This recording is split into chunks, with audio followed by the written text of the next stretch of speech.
Hello and welcome to the Undercommon Taste Holiday Special. Huzzah! Where we're keeping the Saturn and Saturnalia. I'm Ian Woodworth. I'm joined by my co-host James Daly, and we have two special guests here to play Kids on Bikes with us tonight.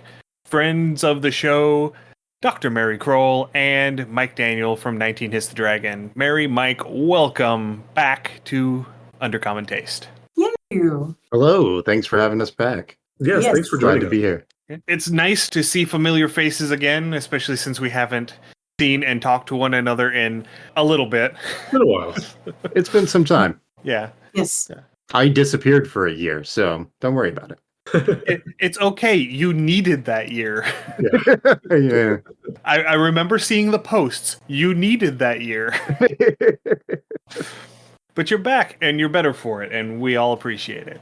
So as I said, tonight we are playing Kids on Bikes, or at least we're going to try and play Kids on Bikes. This is all of our first times playing Kids on Bikes, so luckily it is a very rules-light system, so I think we'll be able to pick it up pretty quickly and get into the game. Yeah, Kids on Bikes, it is good. If you want to go back, it was an episode, I think we're 4 episodes back now, where we covered kind of the basic rules and setup. As we're moving forward, we are trying to explore some more indie games and other game options other than just D&D, especially as they move more towards AI, unfortunately, and things like that, where we're trying to give new artists, new creators more voice. And so this is a really good system that I enjoy, and I think this has a lot of potential for playability.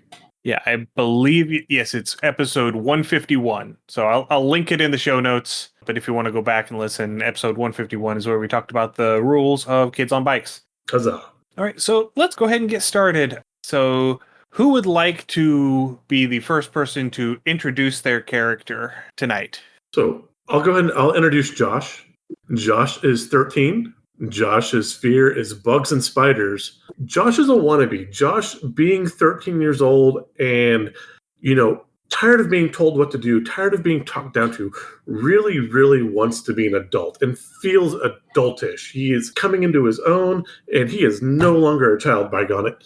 And so he has kind of adopted that, Tim Burton-esque Hot Topic goth mentality, kind of dissociating, detaching from everything, kind of cynical and poo-pooing anything he deems as childish. It's beneath him now. Is he turning into a mall ninja?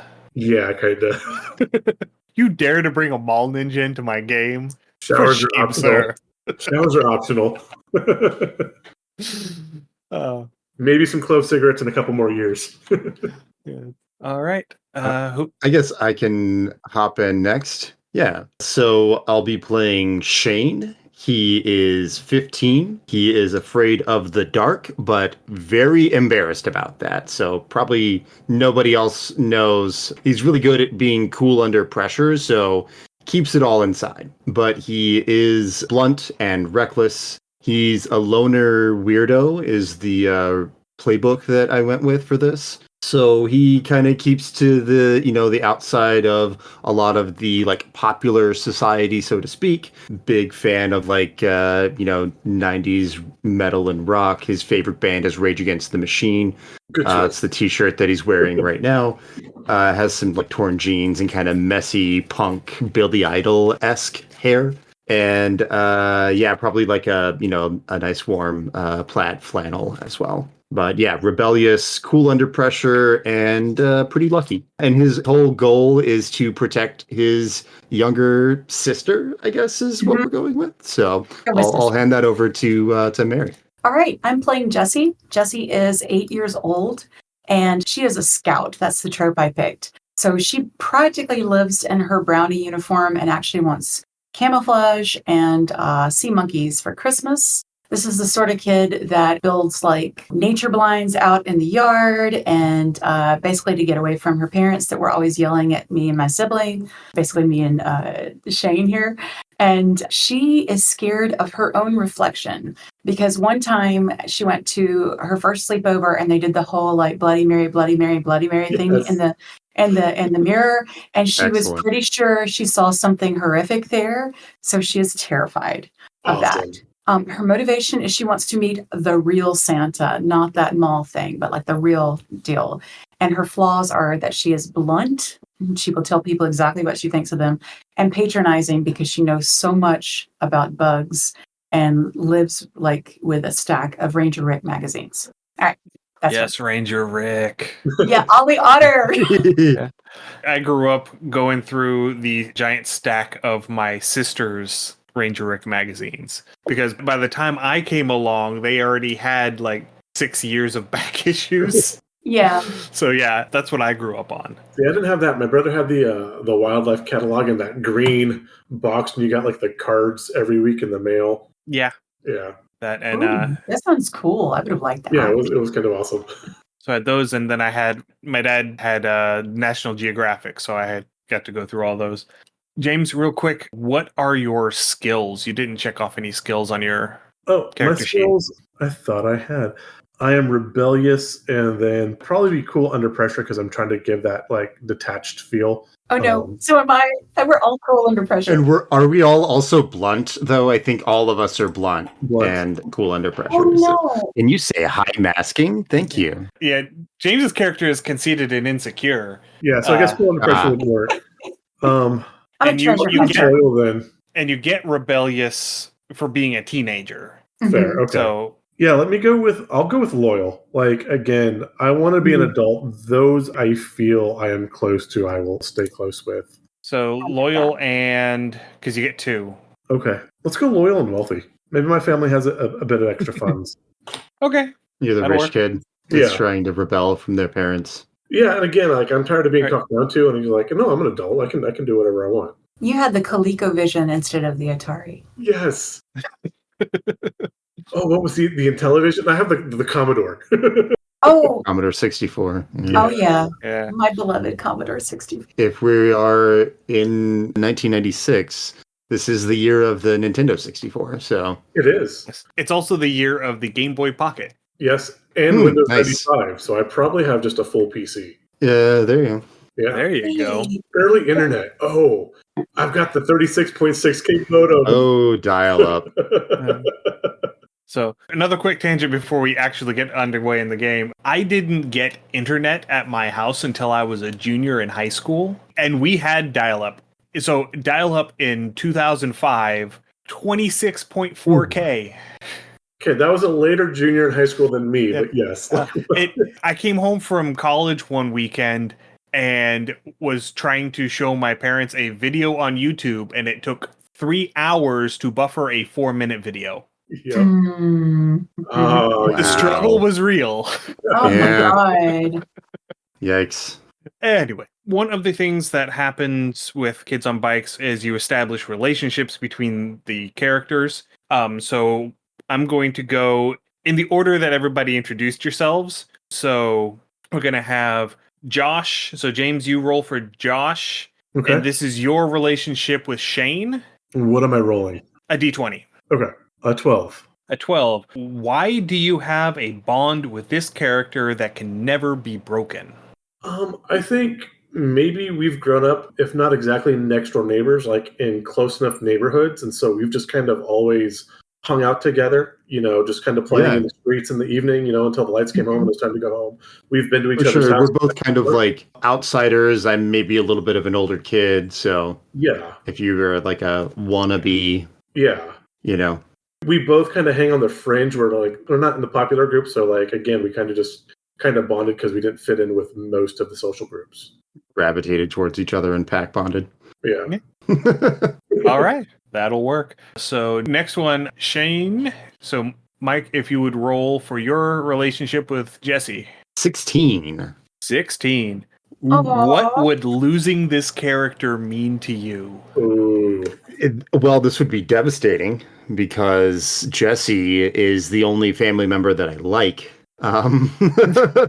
I, maybe love the rest of them, but yeah, I mean, I am like her guardian, right? So if I lost her, I think I would be absolutely devastated and completely blame myself and feel lots of guilt and shame around that. Even if it wasn't like my fault, no matter what happened, I would still feel that because I had like failed as a protector, essentially. Okay, fair enough. And then Mary, if you would roll for Jesse, what is your relationship with Josh? I get a 9. Ooh, A what is the 9. what? Yeah, what is the okay. kindest thing this character has ever done for you? Okay, so Josh, you are okay. You're my older brother's best friend. Yeah. Okay, I was coming home from school and getting mocked because I'm that bug girl, and you basically scared all the kids off. Like you had like the black jacket and everything, and looked tough, and you basically just gave them a look, and they were like, "Oh crap, he's like an older kid." And meanwhile, I'm like, they're going, that's right. He's going to beat you up. He's really strong, you know?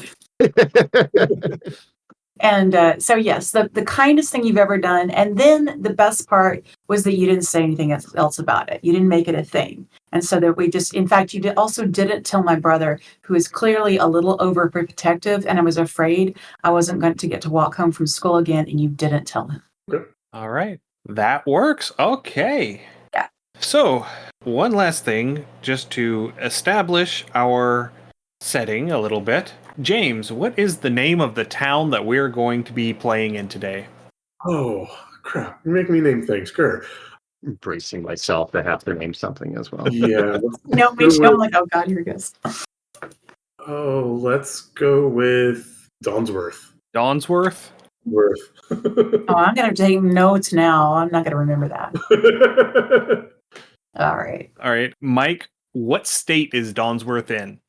I was muted and trying to talk. Okay, I typed kids on Dawnsworth. That was not helpful. We're doing great tonight, y'all. We're doing great. Impeccable. Impeccable gaming. So Dawnsworth, I'm going to say Dawnsworth is in Colorado. Colorado? Okay. That was my first instinct. So A let's bit do cold, but okay. That'll work. And Mary, what is Dawnsworth, Colorado famous for?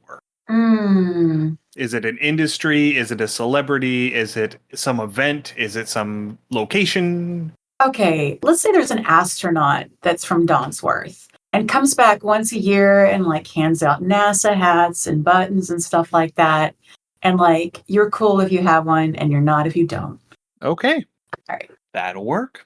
I like it. So, welcome to Dawnsworth, Colorado. We are in the week leading up to winter break. This is the last week of school for the fall semester.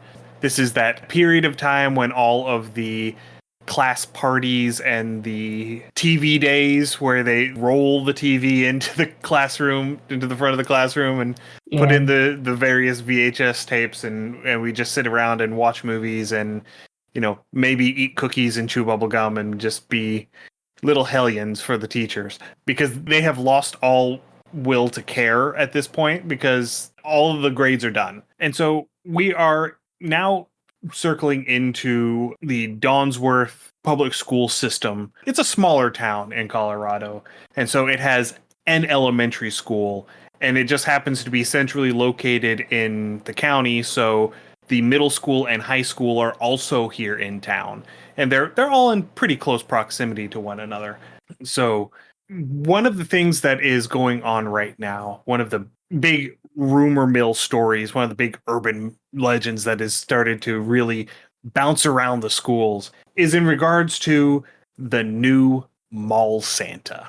Because ever since the mall opened here in Dawnsworth, they have always hired Mr. Tom Flannery to be the mall Santa. He is the mall Santa. I mean, he is Santa 365 days a year.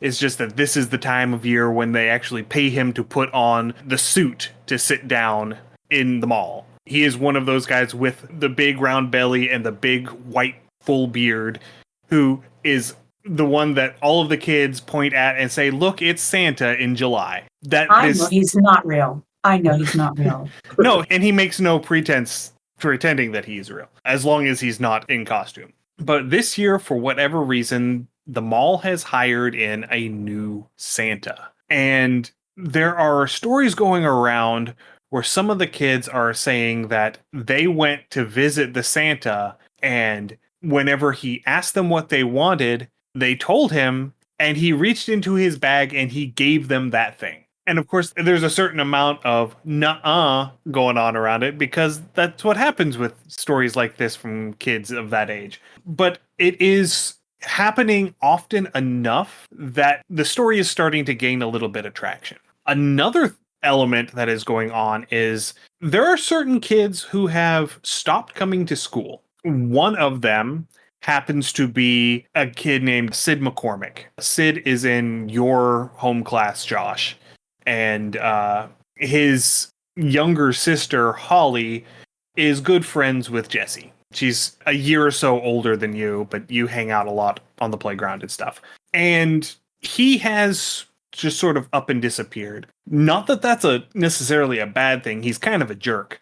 But it's odd because he's disappeared, but Holly doesn't seem bothered at all by the fact that he's gone. And the more you look around, the more you see, these troublemakers, these rabble-rousers, these bullies that are in the schools that are just not showing up to class this last week of school, when truancy is just commonplace anyway. You're noticing that not a lot of people are acknowledging that they are gone. And so that is where we are starting off. That is the mystery. It's like, what's happening with these kids?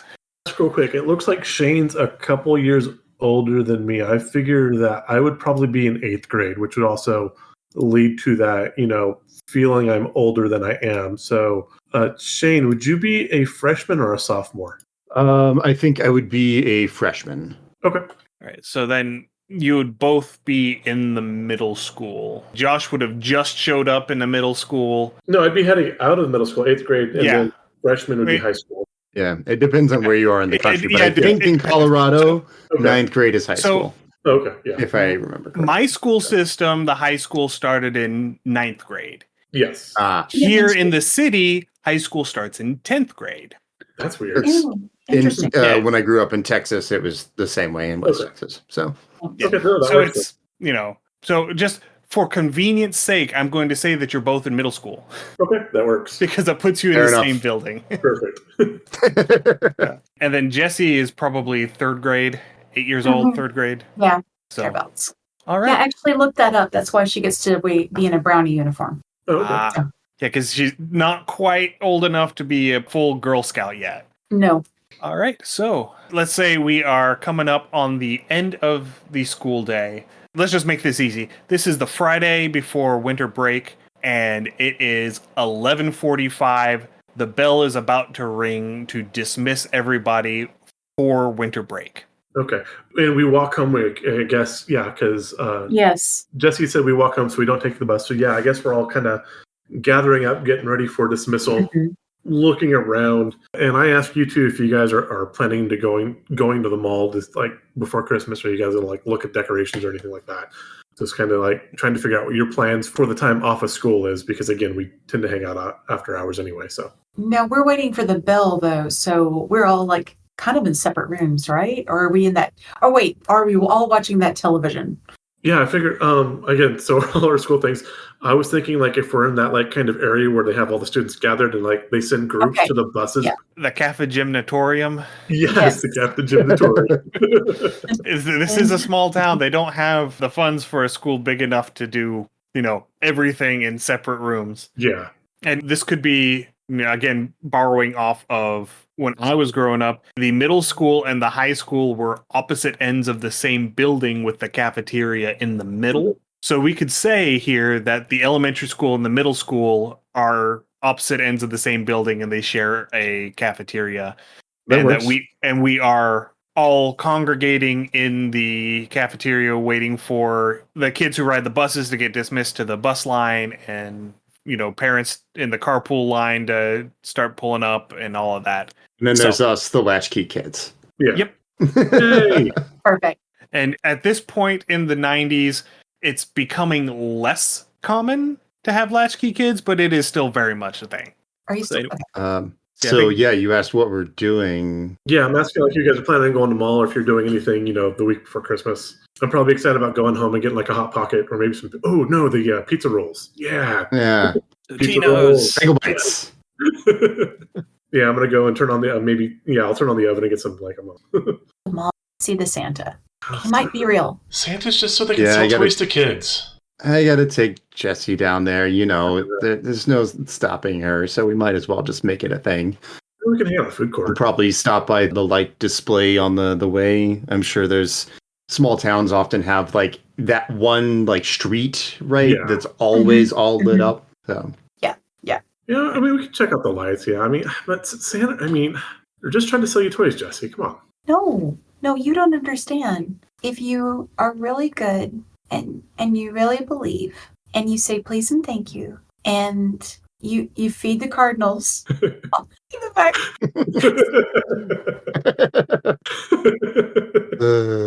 Especially the red ones. Just the red one. Just red. And you don't stay up too late and your mom and dad don't yell at you that day, then yeah, you go to bed early, then the real Santa will come and he'll give you what you want. We can take her, Shane. We can check out some of the stores nearby while she's waiting in line to sit on Santa's lap. yeah, I mean, maybe we can go hang out at the Sam's or something and see what's new to listen to. Yeah, let's Okay. go listen to some of the new CDs. Sounds good. Well, I mean, great. well, we gotta, I gotta stay and watch her. Obviously, we can't just like leave her to Santa, but we can drag her to Sam's afterwards. So Yeah, I mean, it's a small mall. It's not like she's going to disappear. Sam Goodies, that's the name of the store. Yeah. Haha, I was alive in the 90s.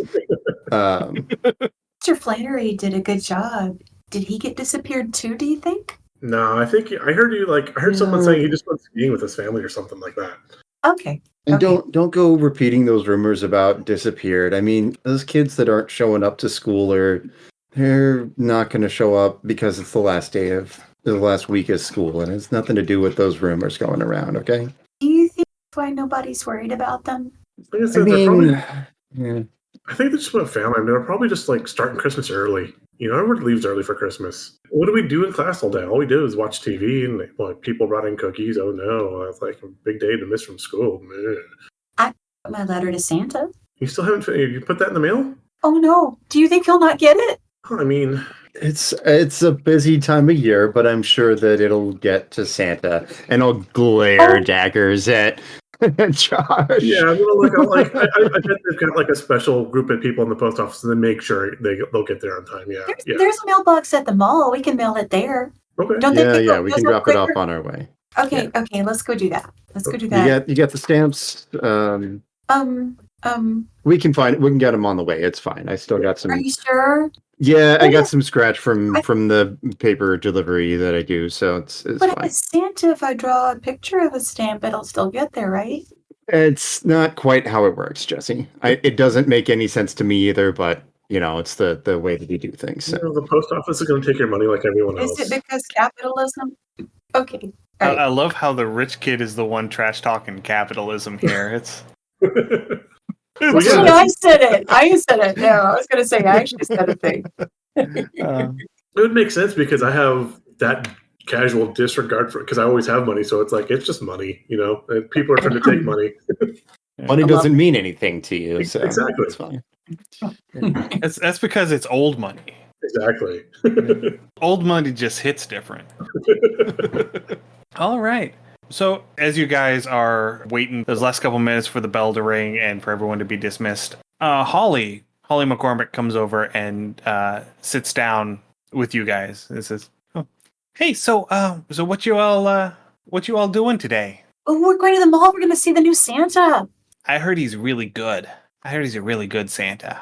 Well, is he the Santa? I don't know. I think he is. I think he might be. What about Flanagan though? I mean, why don't they hire him this year? They always hire Flanagan. Well, I don't know. Maybe they just found someone better for the job. I mean, if you had the real Santa available to hire for your mall, would you hire Mr. Flanagan instead? Mr. Flanagan's always been Santa. It's like a Santa's tradition, always isn't that been like the whole? Santa. Santa's always been Santa. Mr. Flanagan's just Santa like 3 weeks a year. Yeah, it's Mr. Flanagan. It's always Mr. Flanagan. And why is this Santa going to be different than Mr. Flanagan? It's just Mr. Flanagan's just a guy in a Santa suit. I mean, Have you met he him? can be a nice guy, that's sure, but he's just a guy in a Santa suit. Probably Holly, the have same you for met whoever him? it is that they hired, too. Being honest, so Sorry, Jesse, were you saying something? Was Holly, have you met the new mall Santa? Yeah. What did you ask him for? Well, I can't tell you because it's a secret. Okay, so Jessie has a look on her face because she's thinking, did Holly ask him to disappear her brother? That's what, you know what? Jessie just says, all right, I can't hold back. I got to know. Did you ask him to disappear your brother? I got to know. Did I ask him to disappear my brother? No. Why would I ask him to disappear my brother? Yeah, I look at He's gone. I ask him like, who Yeah, asked Jesse, you can't like just that? ask people questions like that. You know, I just did. I mean, that's kind of weird, Jess. That's like asking an Easter Bunny to push someone in front of a bus. You just don't do that. Called me weird again. Sorry, but That was- I mean, It's okay, Jesse. Santa doesn't make people disappear. I mean, he gives kids things, but He's not going to hurt anybody, right? Yeah. I mean, he's not like a Crampy? I forget, a Kroompa? Krampus. Crampy? Yeah, he's not one of Krampus. them. It's Santa Claus, not that guy. He has a bag. Fair. Krampus has a bag, Yeah, too. but That's Santa what I doesn't- mean. put kids in Santa bags, Krampus? though. Although, What? no, I mean, Shane, what? thinking What? that if maybe this guy's not Santa, maybe he is Krampus. Holly, did your brother go with you to see Santa? He went later. Uh, I think he was But he going to went? ask for... Yeah, he went. okay. He went with Riley and Brandon and Josh. Other Josh. And What did, did they ask for? And as she lists off these names, this quartet of boys, they are All missing. all troublemakers, and they have all been skipping school gotcha. for the last few days. Well, I mean, at least that's like less people putting like ketchup in our seats and stuff, so it's going to make a mess everywhere. True. But That's Sid's a butthead. yeah, they probably asked for like extra week out of school, knowing them. Kind of curious to see what this bag of stuff looks like, though. Apparently, like, you can pull out like a bunch of weird stuff out of it, and I'm sure it's kids talking to their parents, and the parents are like telling Santa, their parents are putting gifts, but I don't know. Oh, just, yeah, like, that's... I kind of want to see some weird stuff come out of this bag, maybe. I mean, obviously it's fake, obviously, but There's got to be like, some kind of trick to it, though, right? yeah. I That want we to see him can- pull like a bike out of there or something. It'd be kind of neat, just like Yeah. a magic trick or something, I knew you believed deep down inside, Josh. It's not. It's again, we know it's fake, but it's like like David Copperfield, making the Statue of Liberty Quit saying disappear. he's fake. You'll hurt his feelings. He's not even here. It's fine. Yeah, He well, sees can't you hear when us. you're sleeping. He knows when you're awake. You don't Mhm. find that weird that some weird random bearded guy is watching you when you sleep? I mean, do that sounds creepy by actually. itself. I do, but I'm a good kid, so it'll be okay. Okay, but yeah, I kind of want to see what kind of magic trick. Maybe it's got some rabbits in that bag. And like pull it up like a. Yeah, let's go check it out. All right, yeah, All let's right. go. Yeah, let's go to the mall. Okay. And so the bell Hey, Holly, rings. wait, I say, hey, Holly, do you want to go with us? I've got to go home after school today. Sorry. But Okay. hey, maybe I can meet you guys there later this afternoon if you guys are still there. Oh, that would be so cool. Yes, please. Yeah. All right. And so whenever the bell rings and you all get up and start heading out, Holly grabs you, Jesse, and holds you back for just a second. Let's the boys get a little bit ahead, and then leans in real close and said, "I didn't want to tell my secret in front of the boys." Says, "I asked Santa to make sure that Sid was actually on the naughty list because he's been really mean lately, like meaner than normal. He's pretty mean. Gosh, he must have been terrible. And you don't have to live with him. No, I wish I could put my parents on the naughty list. Who knows? Maybe you can. I do want sea monkeys, though. Sea monkeys are really cool. They are. They're so cool. I don't have a place to put sea monkeys, or otherwise I would have asked for sea monkeys too. Oh, I better ask for a place to put sea monkeys, too. Good idea. Thank you, Holly. All right. So the three of you are off to the mall. The mall is about half, 3/4 of a mile away from the school. So it takes you about 10 to 12 minutes to walk there. We walk? You walk. We don't bike? We don't I have a bike? skateboard. I mean, It is kids on bikes. It is kids on bikes. I mean, if you have a bike, you are perfectly welcome to bike to the mall instead. I'm on my Probably little have bike. bikes. Yeah, I've got a bike. for the theme of the game, we bike. that So 2 bikes and a skateboard. works. Yeah. Yes.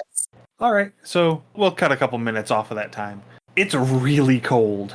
Yeah. It's Colorado. December in Colorado. It is. You're lucky if it's single digits. Yeah, You're even luckier if there's not a minus in front of it. fair. So yeah, you guys head off to the mall, and the parking lot is absolutely jam-packed Oh God, I remember this. because this is like December 21st. So this is that last rush for Christmas presents. Yeah. And this All is the a time parents when spending their paychecks, Yeah. Christmas paychecks. and it is Friday, so a lot of people got paid today. Yep. So Okay. there is a lot of traffic here in the mall, which seems a little bit odd given the time of day. You would expect that a lot of these people would still be at work because it's 1 o'clock, almost 1 o'clock in the afternoon. Actually, not even. It's almost 12:30 because Okay. the bell rang at noon to dismiss. Could be a lot of So- people on lunch break too, though. So That is true. That is true. And this is a time when people still got hour lunch breaks. the distant past. Very distant past. Yes. So, I mean, I'm sure the parking lot's full, but I'm guessing they have those like old bike racks up closer to the doors. Absolutely. I've got that like really good U-lock, and I'm getting my bike locked in, and I'm going to make sure Jessie has gotten her, whatever kind of lock Yeah. she has, but making sure that her bike's secured so it doesn't disappear. Okay.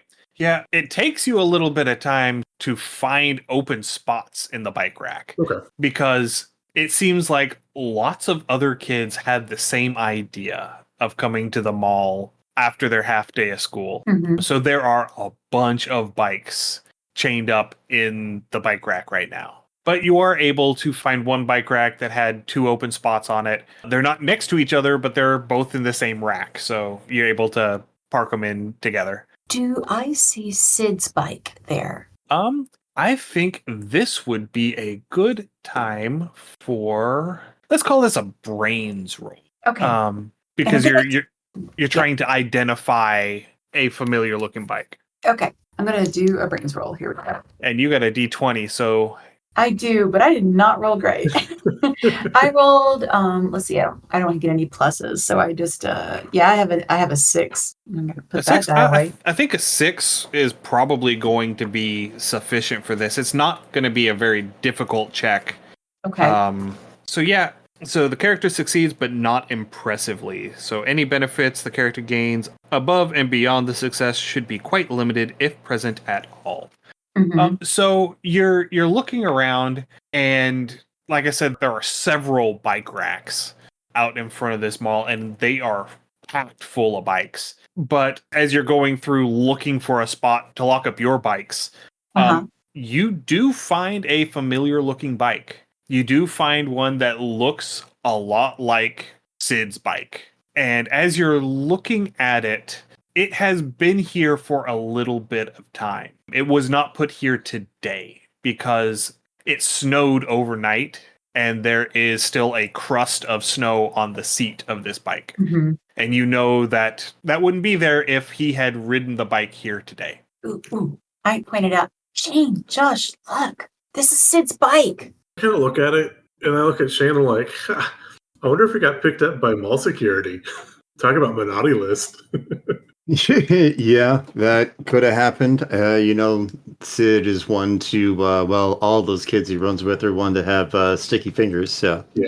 5-figure discount for Christmas. mm, Oh, look, Mom, I stole you something special for Christmas. Yeah, I bet that's what happened. I bet they got him like in some holding cell, and like no one's wanting to say anything, and so they're just keeping it quiet. And then like they sent him home. Might even be juvie, depending on what he tried to take. Do they have cells at Well, the I mean- mall? Not like a full jail cell, but they've got like a room they'll lock you up in, so they can ask you a bunch of questions. And if you're real bad, then yeah, I mean the cops are going to come, so they gotta hold you until the cops get there, right? Do they work for Krampus? No, it's just like the sheriff and the city police. It's fine. I mean, they just come but I mean, the judge might put him on the naughty list, though. Who knows? Maybe he goes to juvie for like a week or two. Oh, maybe they'll put him in like one of those work camps and he has to like shovel snow in the cold for a week. juvie keep him out of school, that's for sure. Yeah, absolutely. I just want to see him out there like shoveling. Maybe we can throw like some snowballs if we drive by. You got to find out where they're working first. Yeah. Mm, Oh, that's I'm nice. definitely putting that list. Okay, yeah. Find out where they're at. Throw some snowballs. Laugh at them. Yeah, maybe take some good pictures and pass them around school. Hmm. On the one hand, I think it's mean. On the other hand, Holly said he's been awful to her lately. Yeah, see, he deserves it. So maybe a rock in the wait, no, that's naughty. I shouldn't think that. I shouldn't think Vicious, thoughts like Jesse. that. That's a little much. Good idea, but maybe No, don't do it. I shouldn't have thought it. I was bad. maybe a little much. Though. Like I said, we It's can not coming. just laugh at him a bunch. It'll be fun.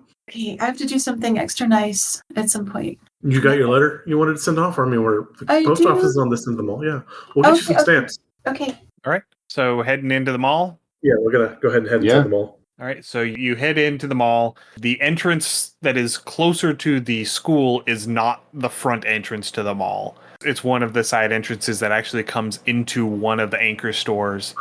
Hello, Pupper. Sure note, there's a puppy on screen. You can't see it. Yep. I love how it goes invisible sometimes. Yeah, the filter. He's the couldn't main dis- reason I have the filter up. So Yeah. otherwise, you'd see him running around all over here. The filter is trying to decide whether or not to show the dog. But anyway, as I was saying, you've come in. This entrance is through one of the anchor stores. It's coming in through JCPenney. So you enter into the store, and it is the clothing department. So all of the winter clothes are up on all of the racks. But there's not a lot of shopping going on in this particular part of the store. All of the foot traffic that you see seems to be people passing through the store, either entering or exiting through these doors. Do we know whereabouts the mall Santa is located? He is like- out towards the front entrance, towards the main entrance of the mall. It's sort of T-shape layout, and so you're coming in on the leg hallway, and he is up basically right where the top and the leg come together, right there. One side of that top is substantially shorter than the other one, so it's sort of an off-center T, and that short section is that entranceway from the main entrance. And so they've got a great big Christmas tree up there, and they've set up, Santa's little seat and the line and everything there in front of the Christmas tree. I'll kind of as we walk past, I'll probably look at some of the coats. Again, being from a richer family, I probably get a new coat or two each winter. And this is probably towards the end. I probably haven't gotten a new coat for this season yet. So I'm guessing that maybe I'll be getting one. So I'm trying to see what kind of coat I think my parents have gotten me for Christmas. Okay. So I get not going through heavily, but just kind of going through, maybe just touching a couple, kind of getting a feel, just kind of looking to see if anything particularly catches my eye, but not going crazy looking for stuff. Well, go ahead and tell me what the one that is here that you would most likely wear, not that you would wear any of these coats. Okay. Because none of these really say Tim Burton goth. Right. This isn't Hot Topic. Yes. So there are some, they kind of look not quite Carhartt, but Duster-ish, the longer coat kind of have that trench. Okay. But again, given that this is mid-late 90s, maybe they have the actual hand warmer inside the pocket. They're battery operated, so they kind of have actually the warmth to it, trying to figure that out. Yeah. And then the one that you see that in your mind that you can expect to find wrapped up in Christmas paper under the tree on Christmas morning is the one that has the beige canvas body with the denim sleeves. Okay. Yeah. You remember what coat I'm talking about. Yeah. Yeah. You see one of those and you're like, that is the kind of coat that all of the kids want to be seen in right now. Right. And that's probably the one that your parents are going to get for you. Yeah, and whether or not you would even want to be seen in it, probably not. But again, my parents know that that's what the trendy kids get. So they're trying to keep me trendy. But yeah. Yeah. Okay. Yeah. No, I'm right there with you. So that's what you've seen. I'm I bet they're going to get me this one. You'd think living with them, they'd know me better, but I guarantee you I'm going to have this on Christmas. Yeah, I mean, at least your parents are getting you something that they think you want. So Yeah, It looks worn. I mean, yeah, but I mean, it looks like everyone else is going to have the same coat. May as well dress in a uniform.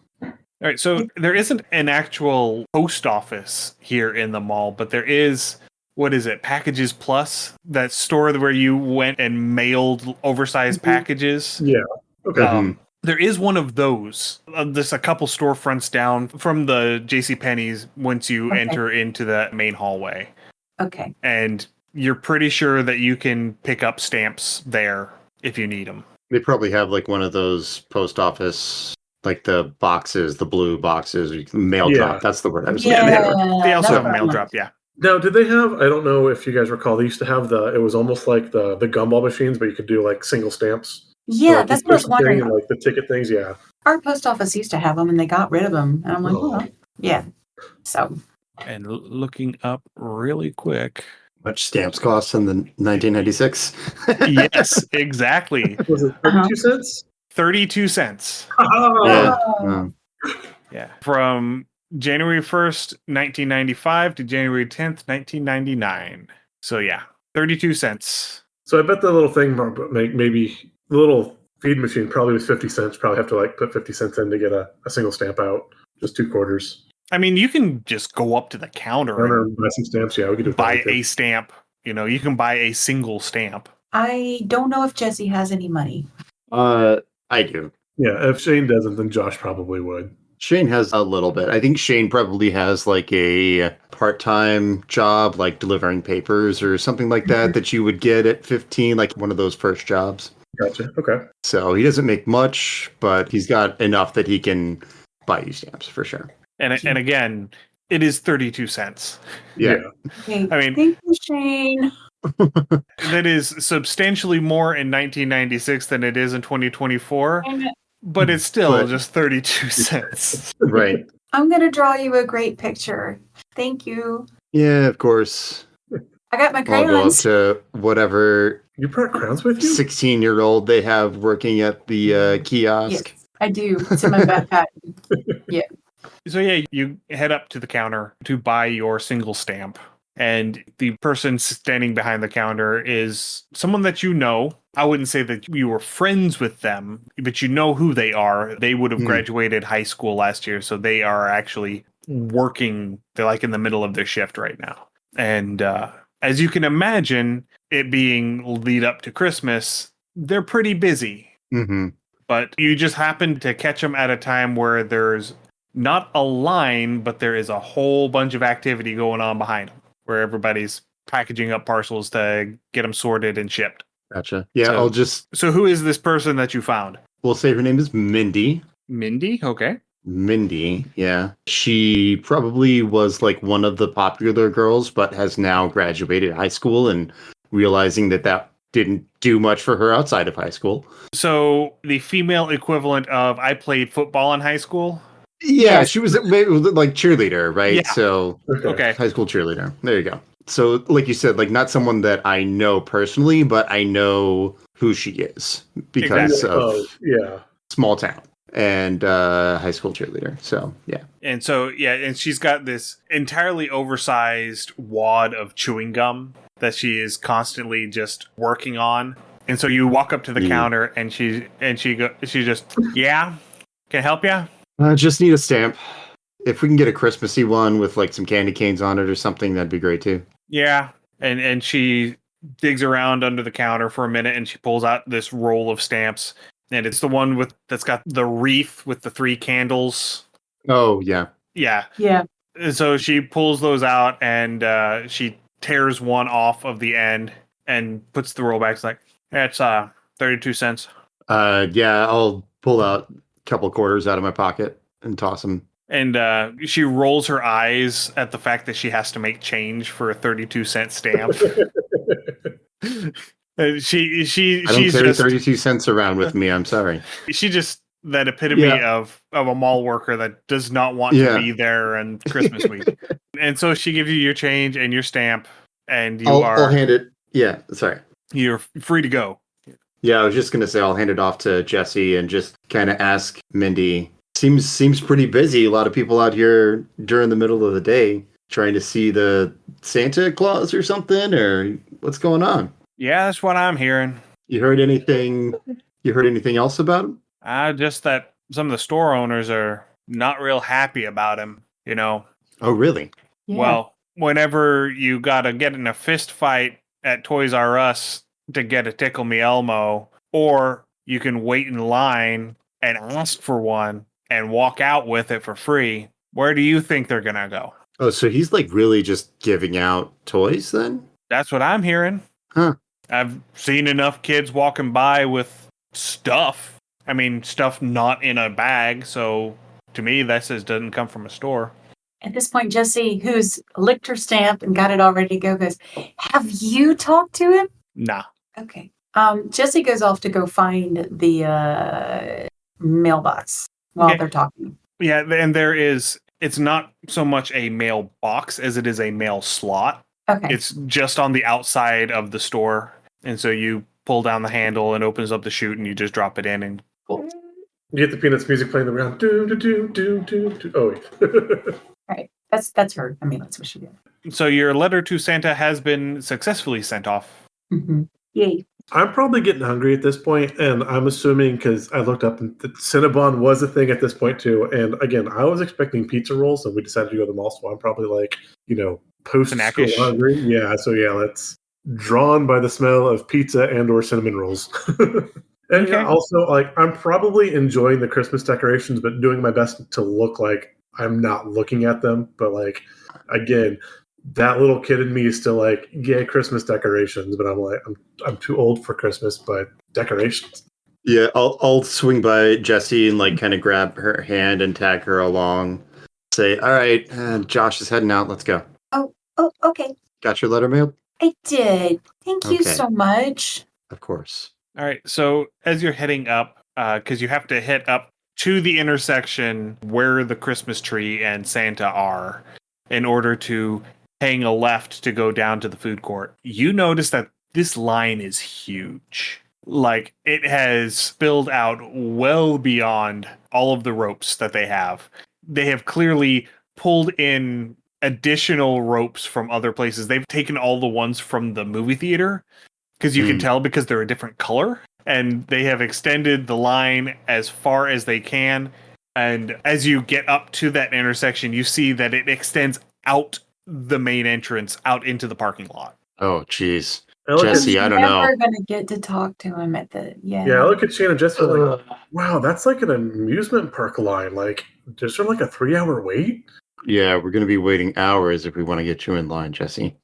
Josh, you want to go hit up Cinnabon? We'll try and find the end of the line, I guess. Yeah, do you guys It's want going anything? outside. It's going to be cold out there. And see here, can we just go ahead and let's just go ahead and get a brains check from everybody. Let's just see if you see something. Sweet. All right, I got a D8. We'll use whoever has the highest roll for I got a this. 5. I also got a 5. I got a 13. 13. Nice. Well, this makes like- sense because Jesse is the one who is looking forward to seeing Santa. He's invested. So, as the boys are distracted by the smells of food, Jesse sees the sign that says that Santa is on break and will be back at 1 o'clock. And as you look at the clock, it is now about 12:40. So he's on break. He will be back in 20 minutes. Part of the reason why the line is so long is because it is currently not moving at all because Santa isn't here. So I point out the sign to Shane and to Josh and go, he's on a break anyway. Let's go get some Cinnabon. Maybe he's getting something to eat. Maybe he's using the restroom. I was Might be just able to going get to him down say, there. I know that we're trying to keep you on the nice list, but maybe we can find Santa on break and you can ask for what you want then, so we don't have to stand in line. It's not cutting in line, right? Yeah. We're finding him on break. I mean, you don't really need the picture, do you? You just want to talk to Santa, right? See if You you can- know, I just really want to talk. I want to see if it's really Santa this time and not just Mr. Flanagan. Well, let's start by checking out the Flannery, food court, Flannery. seeing if Yeah. he's there, and then Okay. we can go from there. Okay. You head down into the food court. Cinnabon is about halfway down. And right before you get to Cinnabon is the Great American Cookie Company. Jeez. And also smelling great. and you see Some serious s- nostalgia right now. I know. and you see somebody who looks just like Santa at Great American Cookie Company. Oh my gosh. Are you sure you would rather have a cookie, Josh? You want a I- cookie, yeah, right? I can do a cookie, I guess. Yeah. Okay. And I'm thinking, I'm like, did you guys watch that Nightmare Before Christmas movie came out like last year? You know, Yeah, I've seen it. maybe Yeah. Santa likes cookies. Maybe we can set like a little box up, and then we can catch Santa Claus, and then we can get him a question. I mean, he's going to come We're for trying cookies, to right? keep Jesse on the nice list. Well, I mean, if Josh. we do And it, you'll find a note to read. she can be the nice one, and we can just find it to her, and then we're Yeah, going before, so it's got bad not cop, huh? bad, right? We're just trying to I'm the help. dumb one. I'm not dumb. Go on, make me. Sorry. I'm gonna okay, one of my favorite films. Anyway, back in character. Here we go. All right. So Jesse, you managed to convince your brother and his buddy to go into the Great American Cookie Company. And as you get in there, as you get closer to Santa, you realize that this is actually Mr. Flannery. Like I said, he is Santa in appearance. Is he dressed in the Santa outfit as well? He is not dressed in the costume, no. But he does have, because it's on brand for him, he does have a big, like, red poofy coat that he is wearing. And he has a red knit cap. It's not quite the Santa cap with the tassel on the end of it. And, wears the big shiny black boots. He dresses like Santa even when he's not in the official getup of a Santa. So it is an easy mistake to make. So I'll walk up with Josh and Jesse, and I'm like, "Hey, Mr. Flannery, we know you're Santa's helper, but have you seen Santa around?" I think they said he went on break. I mean, about 10 minutes ago. Yeah, I figured maybe if he was on break, maybe you saw where he was going. Where'd you go on break when you took break? Well, I mean, there's a break room back in the hallways, for staff and stuff. That's where we always went. Could we sneak in? Now, why would you want to sneak in? Well, I mean, have you seen the line to see Santa? It's huge. Yeah, I wish I could have drawn that kind of a crowd. Well, I mean, you were always a good Santa, but You were a maybe very Santa, Mr. Flannery. You faked it really well. Thank you, Jesse. That's very kind of you. what if we were bringing Santa some cookies? Do you think they'd let us back? Make me a charm roll on that one. Oh, that's gonna be terrible.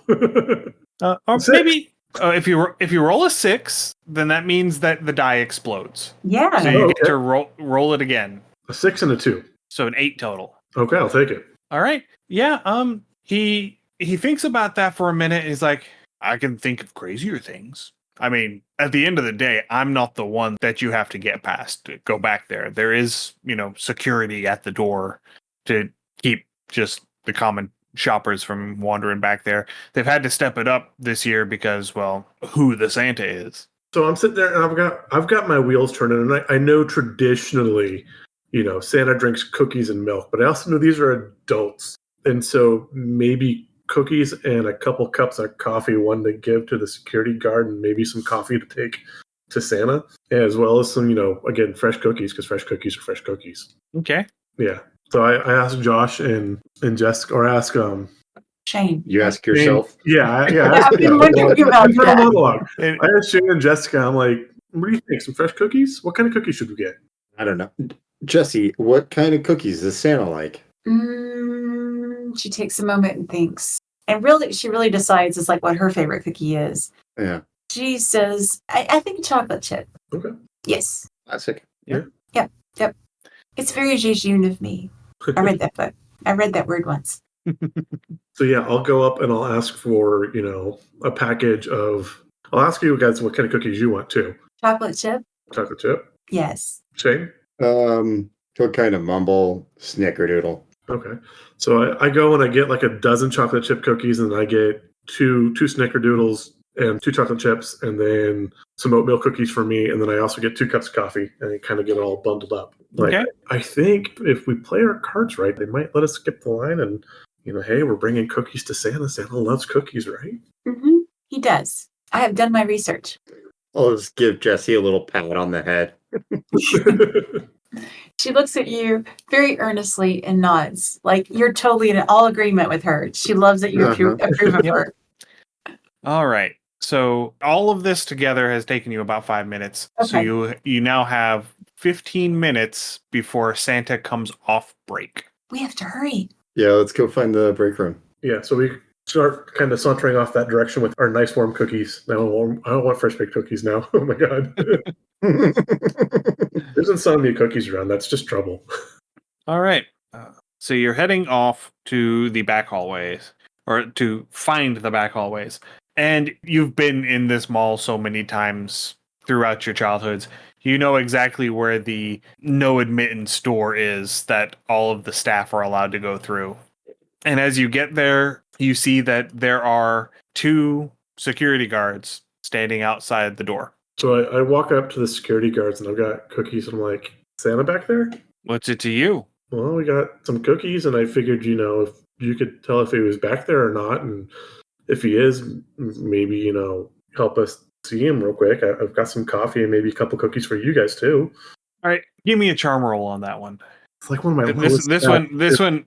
Well, then maybe you should let somebody else take the lead. Yeah, I was gonna say we might need another. Yeah, go for it.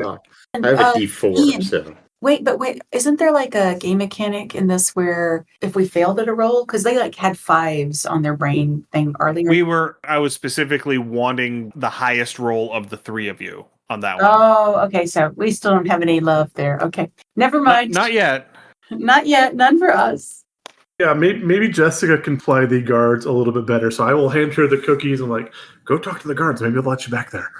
Oh, I just figured I was with you and you just shoved me forward. Okay. Yeah. I didn't know. It's like who could say no to that face? Right. I know she's a cute little kid. Yeah, I get a +1 to my roll, but I'm not great at charm either. Okay, so I'm like, hi. That's what I say to them first. I have coffee for you, and some cookies. Is Santa back there? All right, go ahead and give me a charm roll on that one. Okay, let me see what I gotta. It's not the worst. D10. Was it D10? Thank you. I'm glad you're tracking this. Oh, that's much better. I have I'm gonna so say many 4. tabs open on my. Let's see how this goes for me. You roll a 1. I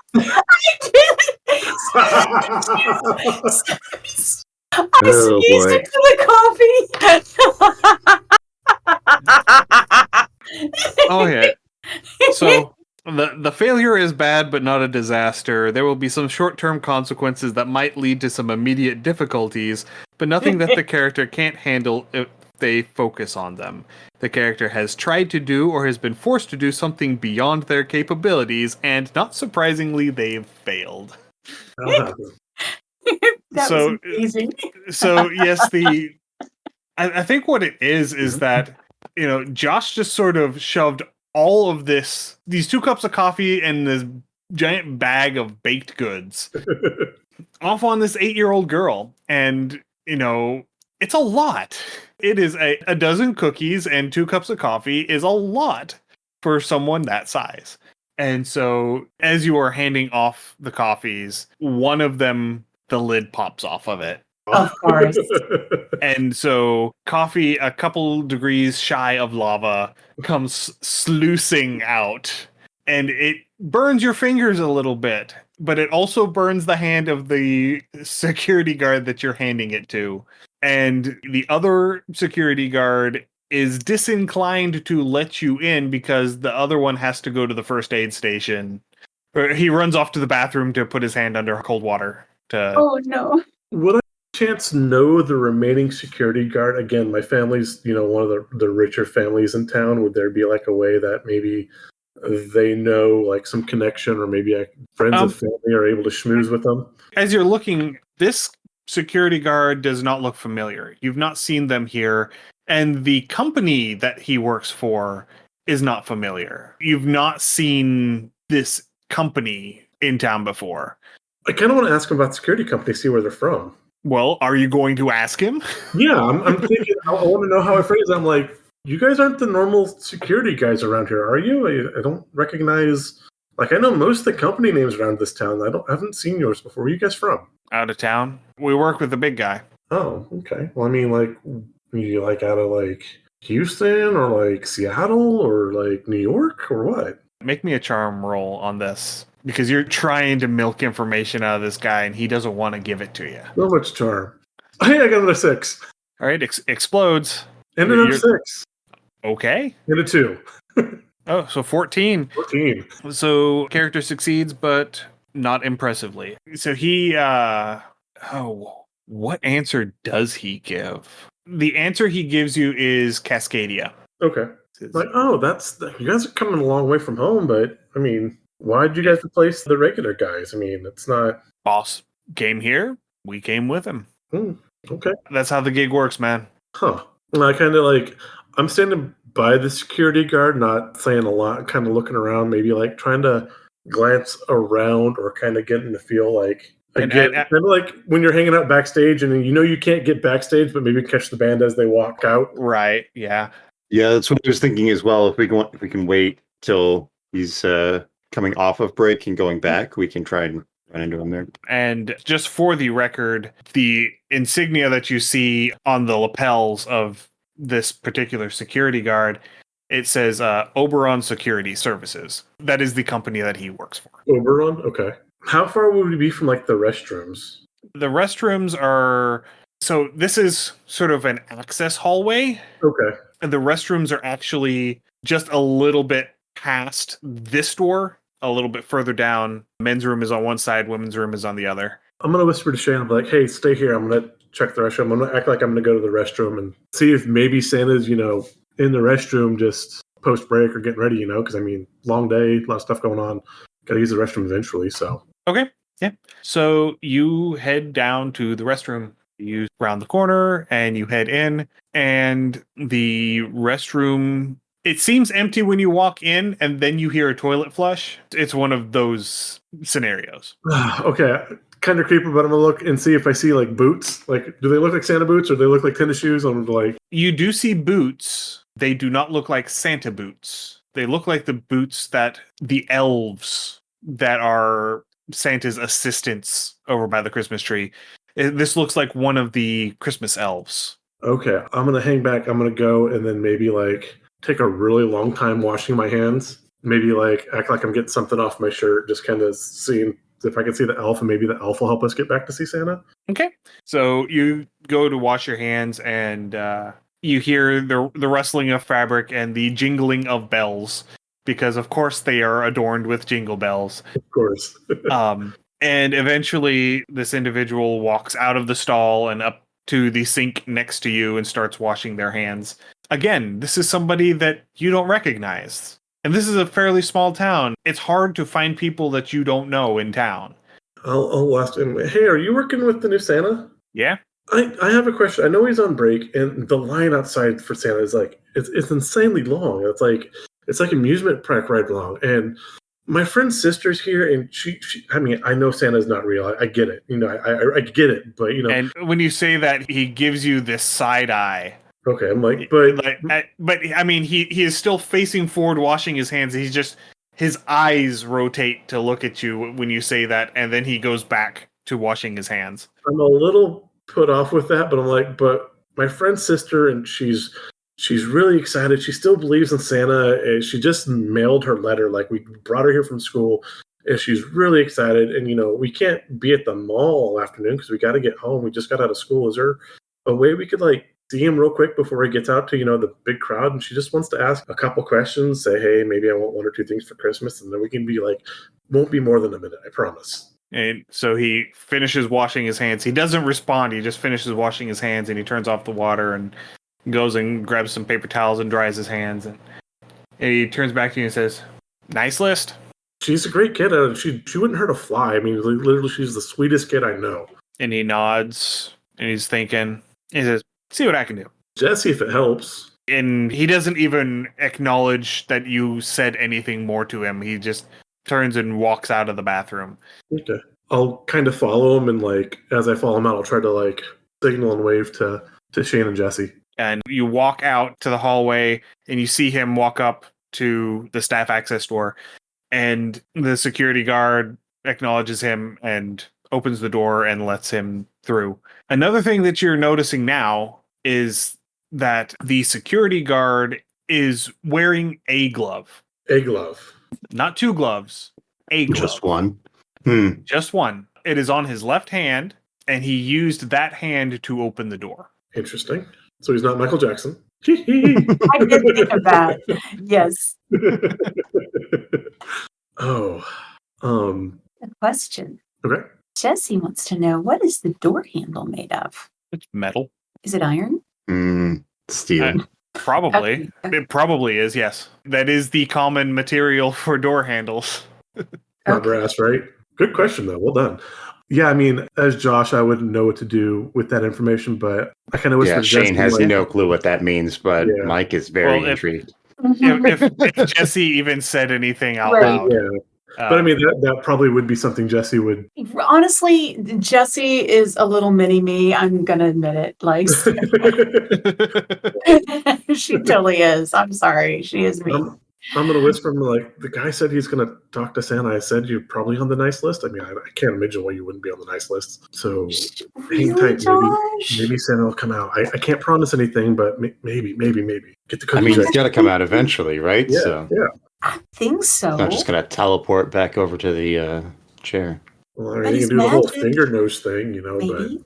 but So a couple minutes pass, and the security guard gets a bleep on his walkie-talkie, and he answers it, and it's clear that he has an earpiece, so you can only hear one side of the conversation. But he says, "Are you sure?" Okay. And he clips the walkie-talkie back on his belt, and he says, "All right, boss said you can come on back." And he opens the door. I'm like trying to talk, like stand very straight and very like a nice kid because I am a I nice just kid. like get the cookies. Oh, cookies. No coffee though. No coffee, just cookies. It's fine. Okay. And so, yeah, he opens the door, and it is that straight out. It's the back rooms. It has that fluorescent light and Oh. that White walls and beige Oh. interior. And this is industrial. Just put a coating on the walls and keep going. You may as well be describing like a scratchy sweater. This makes my skin crawl. yeah. It's not supposed to be a pleasant looking place. This is functional. This is not made for comfort. He says, just head back to that first intersection and hang a left. It'll be the first door on your right. It's going to say break room on the door. Can't miss it. Well, tell the guard thank you. I'm like, thanks, man. Yeah, Thank you. got it. Thank you. And he closes the door behind you. I'll let Jessie lead the way since she's the vested one in this. She's very just. I'm kind of excited to get the whole like backstage pass thing, so I'm kind of checking stuff out, but and I'm trying to act like I'm not excited, but I'm kind of getting amped up too.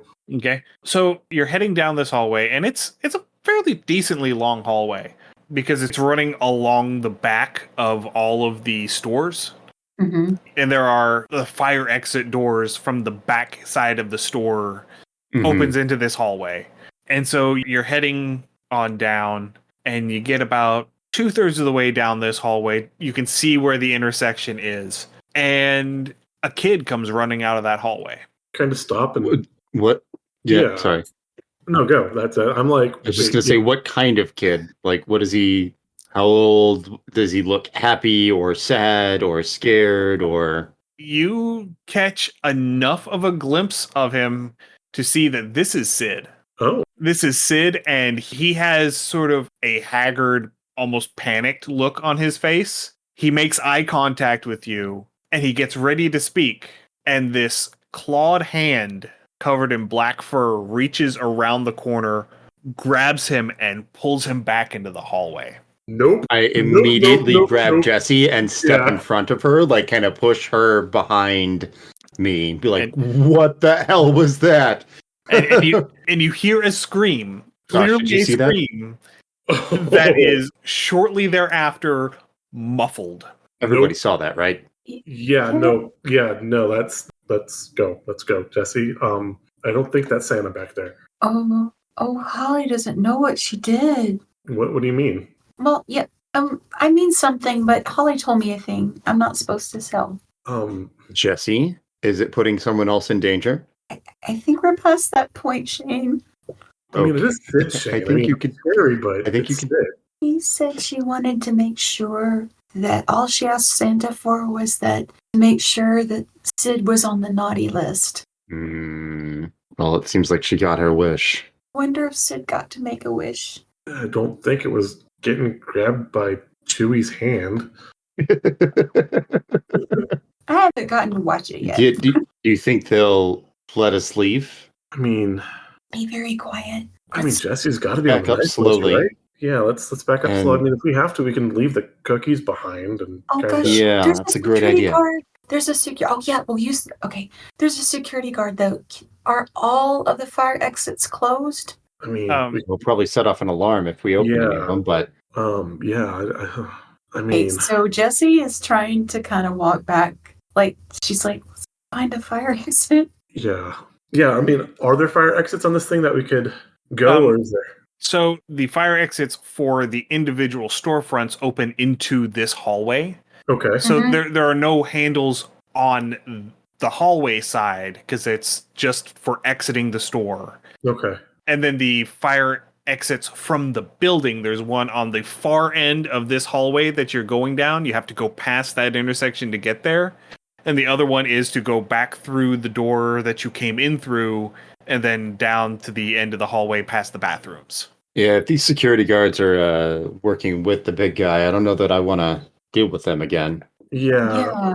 But I also don't want to go past Do the. we tell the mall security about Sid, though?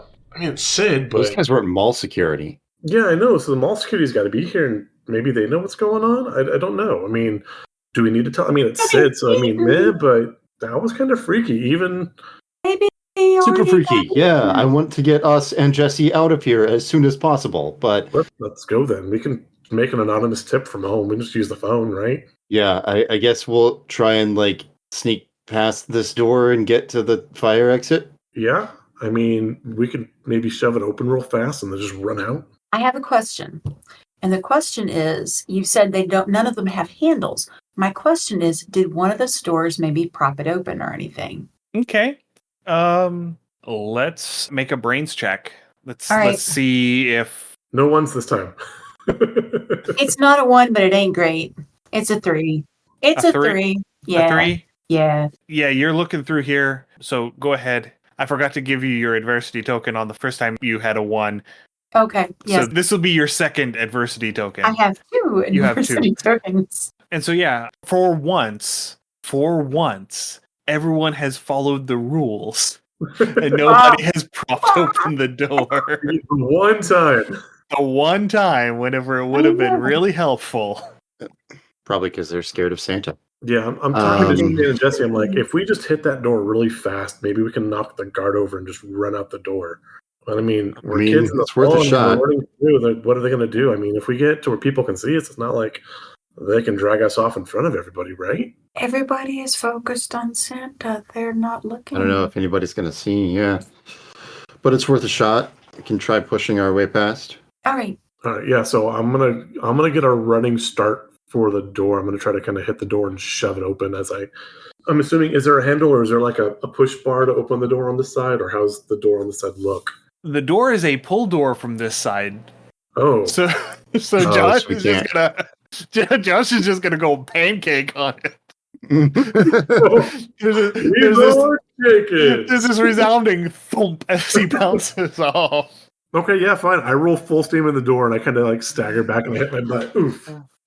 When I stand back up and I just Nice kinda, try, Josh. And you hear as you're picking yourself up off the floor, you hear a voice from behind you going, "Well, that's because it's a pull door."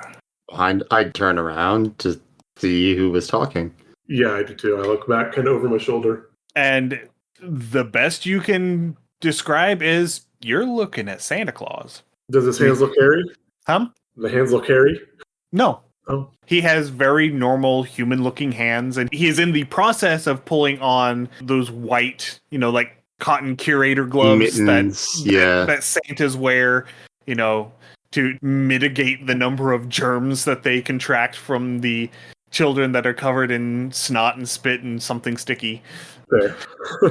Spilled coffee. Spilled Yeah. coffee. And so, yeah, I thought you were supposed to be coming back to visit me. I was expecting you to show up, and when you didn't, I decided to come and see where you were. Happened to the We got a little turnaround. yeah, where'd the other kid go? I'm sorry?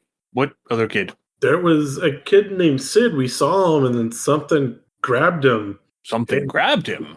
Something. What sort of something? Big hands, scary, claws, spooky thing. He must have gotten out. Huh. Well, at least he's back in now. What? No. Not Nothing to worry about. For who? Well, none of you are on the naughty list, so you don't have to worry about him. I mean, look, Sid's a butthead, but like, if he's in danger, that's not okay. Oh, he's not in danger now. He's contained. Sid's contained? Look, actions have consequences. He performed some not very nice actions, and so he is getting some not very nice consequences. He will be fine eventually, but for now it's going to be a little unpleasant for him. Is he in a bag? Well, he was probably in a bag at least for part of the trip back to Holding, but yes. Back to where? Holding. We can't just keep them all in a bag.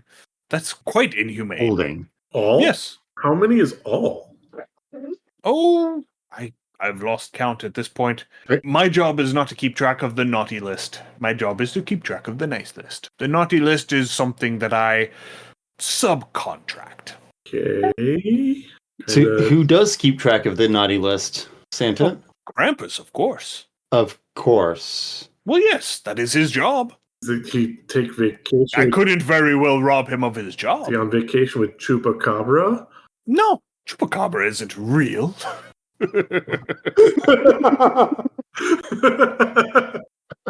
Fair. Of course. Look, Santa, we just came back here because my sister Jessie wanted a chance to talk to you. Yes, of course. Yes. We know you're very busy. We would just like to have that and get on our way as quickly as possible, please. Yeah, we're just gonna go. By all means. And so he pulls out a metal folding chair that you could swear was not there before. And he unfolds it and he sits down and he beckons Jessie to come on over to sit on his lap. Jessie is thinking, but she only fears mirrors, so this is probably fine. She's looking at him. Does he look like the real Santa to her? He looks like the Norman Rockwell Santa turned flesh. Okay, he is platonic form of He Santa. is, yes. He is the epitome of Santa. Coca-Cola Santa. So Jessie sits on his lap and says, "Hello, I am Hello, Jessie. Jessie. Yes, I know who you are. I believe I have actually already gotten my wish. You are the real Santa. I knew if I was really good and very sincere and didn't put rocks and snowballs, that I would eventually meet the real Santa. I'm a little scared right now, I'm going to be honest with you. So I don't think I'm going to ask for the other things on my Christmas list. This was nice. You do get one thing from me. I do have to ration out the Christmas gifts. I can't give everyone everything that they ask for. I can only do one thing per person, but so what is I have to pick a thing. I mean, you don't have to. I would like some sea monkeys. You would like some sea monkeys. I would like some sea monkeys, yes. Let me get this straight. Mm-hmm. You went through all of this Mm-hmm. just to come here to ask me for sea monkeys. Well, no, I wanted to meet the real Santa, and I did. That's amazing. You're a supernatural creature. And at that you see this little glint in his eye, like he's acknowledging that you're in on the trick with him. Mm-hmm. And he says, "Well, let me ask you a little more directly. Do you want sea monkeys, or do you want to meet the real Santa?" Just like she looks at Shane. It's been a good run. Yes, I want to meet the real Santa. Okay, we can do that. We can absolutely do that. And Shane, I am ready to pounce, by the way. So, well, you're gonna need to go ahead and pounce because Santa Not Santa makes eye contact with you. And you watch as both Santa and Jessie start to shimmer a little bit. yeah, I want to jump at them and try and grab Santa. Okay, go ahead and make me a fight check Okay, to see if you can grab him. I can try. You are fairly close to him, so you're going to be looking at about a 6. I got a 4. Oh, Do you have an So- adversity die? I'll give you mine. Yeah. Yeah. I I have don't know two. how it works. So Yeah. Yeah, because this would be more of a split decision thing. Because this isn't something that you can plan for. Because this is sort of something that just happens and he's reacting to it. So that's not really something where you can gift adversity tokens for. What is cool under pressure again? Like I picked it and then forgot what it was. yeah, I am lucky as well. I don't know if that has any mechanical benefits. You know what? With Lucky, because of the impact of this, because of the relationship question that we had at the beginning, Mm-hmm. I will straight up let you re-roll that with your Lucky. I don't know if there's actually any. Actually, Mechanical yes. benefit for Wait, cool. It says Yeah. you may spend 2 adversity tokens to re-roll a stat check, but I don't have any. but you know what? tokens. I already said it. I'm gonna let you. Okay.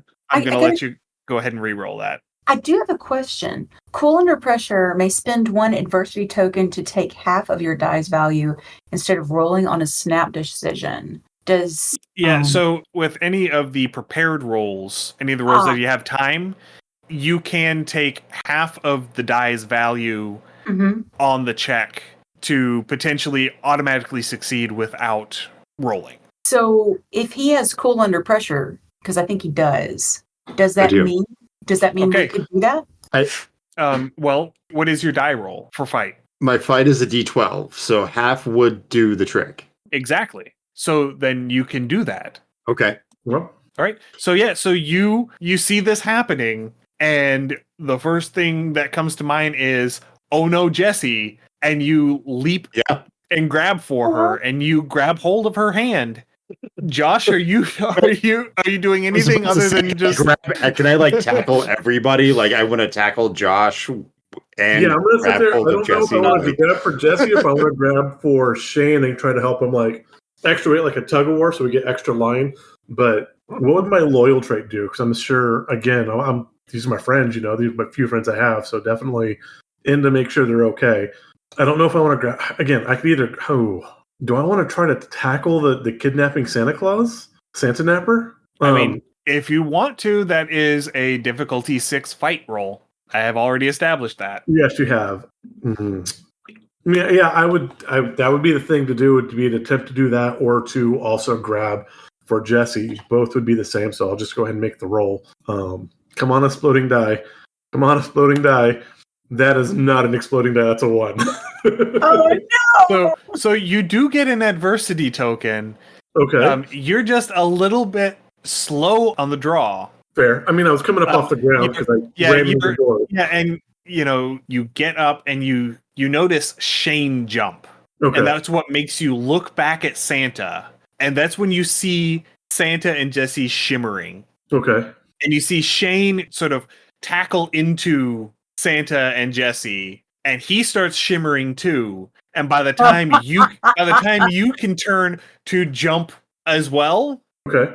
they poof out of existence and you face plant into the floor. Damn. Okay. Oh damn. Okay. I am freaked out. So you are now alone in this hallway.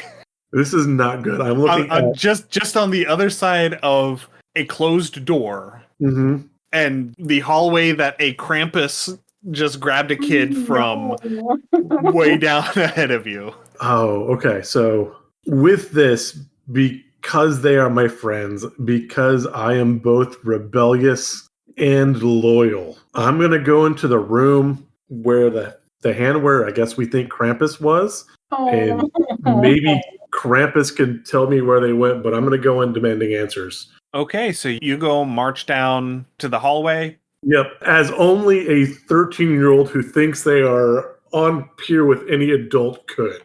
Yeah. You think you're 10 feet tall and bulletproof. And rich, and yeah, you know what? The world owes me. I'm entitled. Yeah, there's that wealth entitlement that's going on that too. Yeah, okay. Perfect, yeah. So, yeah, you get down to that hallway and you look down and you see the break room and you see another door past the break room. It looks like a supply closet. Okay. Yeah, I go in and I open the door. I'm like, hey, Which if door? to the break room, and then even towards the supply closet, I'm just going straight as straight line as to where I thought people were coming in. Right. So they're side by side. Okay. It's the break room and then the supply closet. Okay. Where did we see the hand come from? Or where did we think we saw the hand come from? They were Krampus was in that hallway, the hallway that leads to these two doors. Okay. So when they pulled Sid. Yeah, Sid had run from the intersecting hallway into the hallway that you were in. Okay. And then he got snatched and grabbed and pulled back into the hallway he came from. Okay. I'm going to go into the break room then, because there are going to be people there. And like, I'm going to be like, hey, my parents are, whoever, they know everyone. And where'd that Santa go? Where'd they take my friends? And so there's a couple of people back here, just custodial staff, looks like. And they look up and they're like, he just left to go back on shift. No, he met my friends in the hallway and then vanished with them. He took them somewhere. Make me a charm roll. Because this is going to be kind of difficult. This is going to be like an 11 or a 12. 4. Yeah, that's because you have a D6 for charm? Yeah. Okay. So, yeah. Could I use, and I guess now a brawn or... Again, could I use brains? Because again, trying to like play up my parents' connections because they have money. No, because you are trying to convince them of something very implausible. You're trying to convince them that a grown-ass man just disappeared. Yeah. Okay, fair. With 2 children. Fair. Okay. No. Good. Yeah. Then 4. Yeah, and so they just give you this weird look, and they're like, "Son, you're not supposed to be back here. You need to get back out on the floor." I'm going to go into the supply closet. I'm going to leave that room and I'm going to look into the supply closet to see if I see anything in there. Okay. You open the door to the supply closet and you look in and there's a bunch of cleaning supplies. There's a whole mountain of those yellow plastic wet floor tents. Okay. And you can tell that they haven't been moved in a while because you remember like a year and a half ago, they closed down the mall piecemeal over the course of about 3 weeks to install carpet throughout the mall. So there are no more tile floors to put the signs out on. So they've just been sort of stacked there since then. There are no more doorways in this hall that I can see that I could go down to explore? Right now, I'm assuming that you're still standing at the door of the closet. Okay. And these are the only 2 doors down this hallway. I am feeling extremely uneasy, but I think I'm going to head back out and kind of stand back behind where the Santa seat is, because he's supposed to be off break, so he's got to show back up soon. Okay. Maybe. I mean, he vanished, so I mean, maybe he can teleport back up front. I don't know, but someone's expected to be sitting in that seat in 10, 15 minutes, right?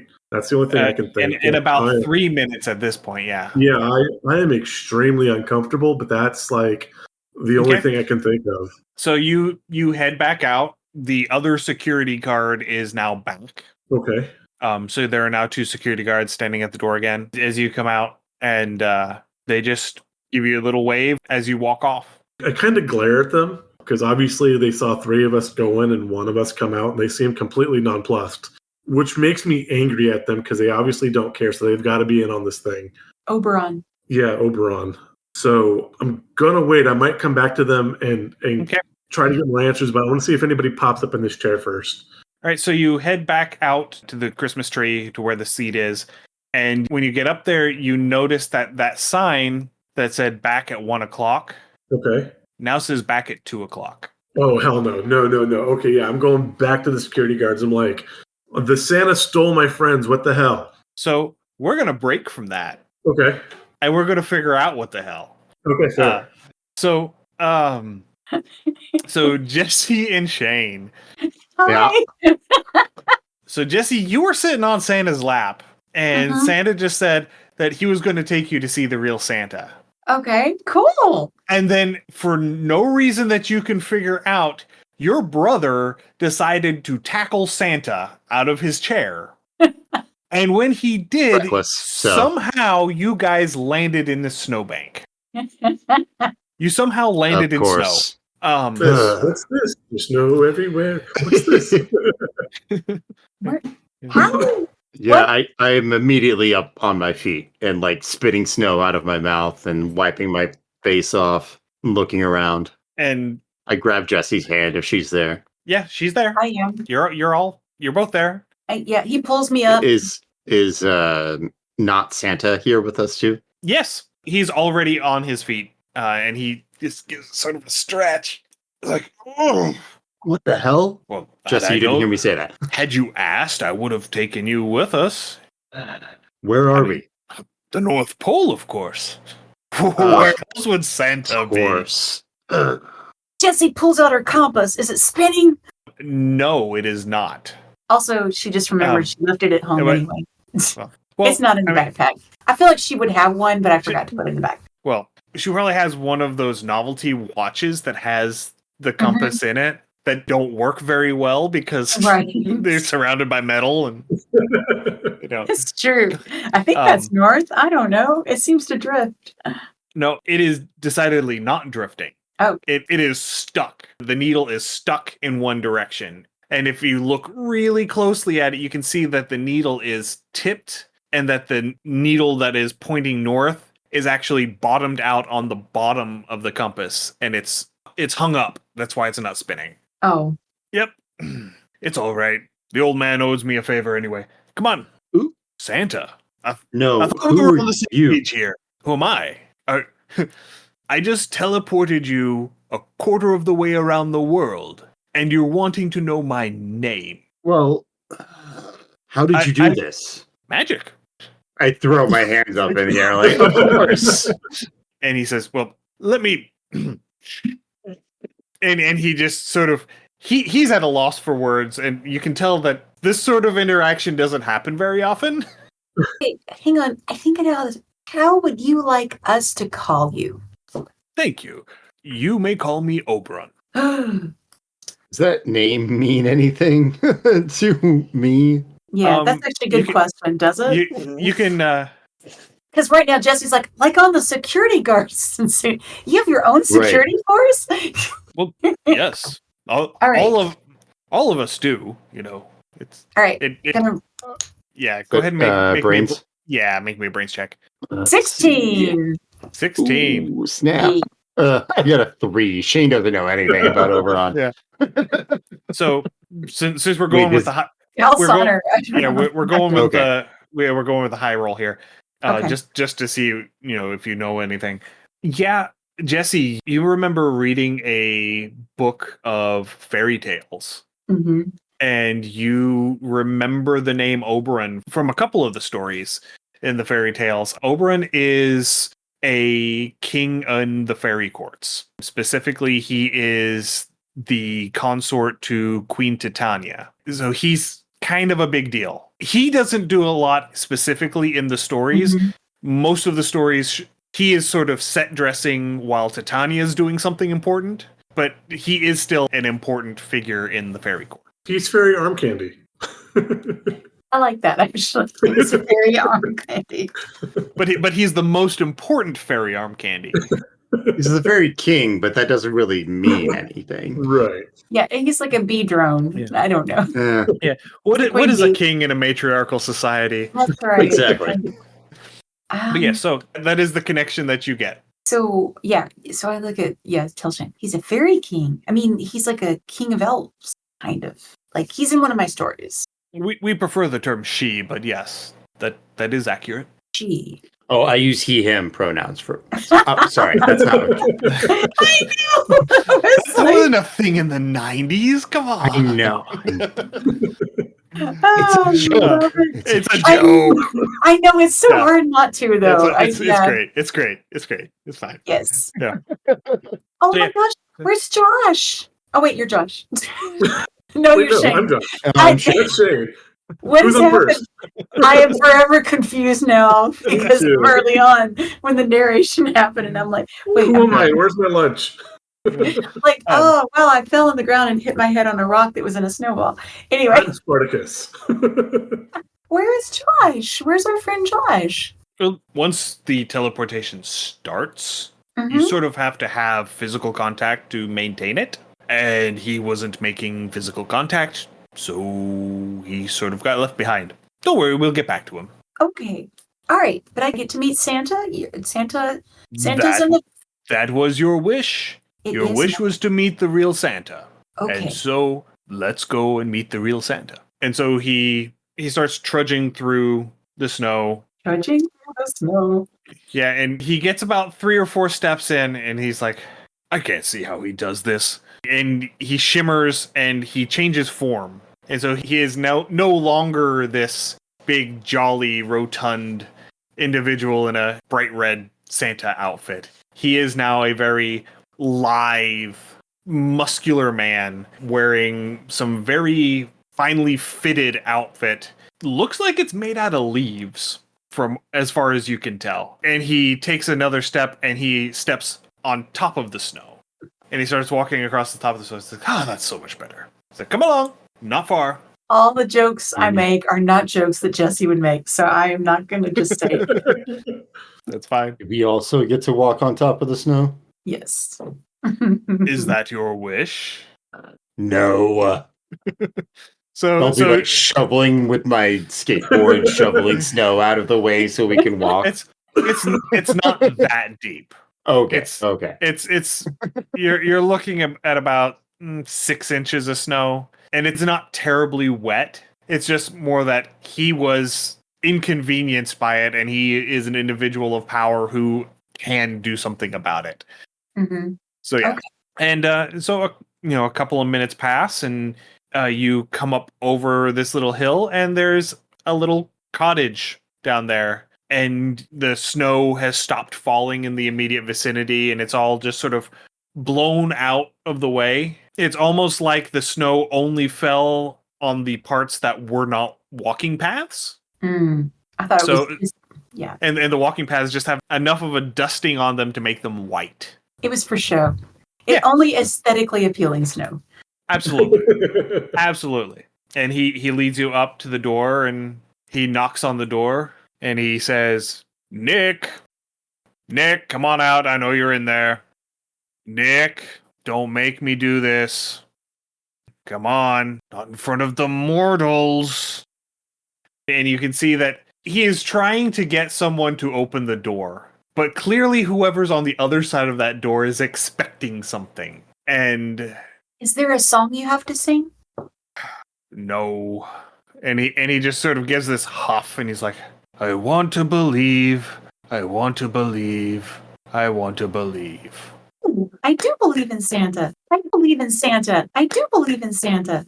You believe enough for both of us, I hope.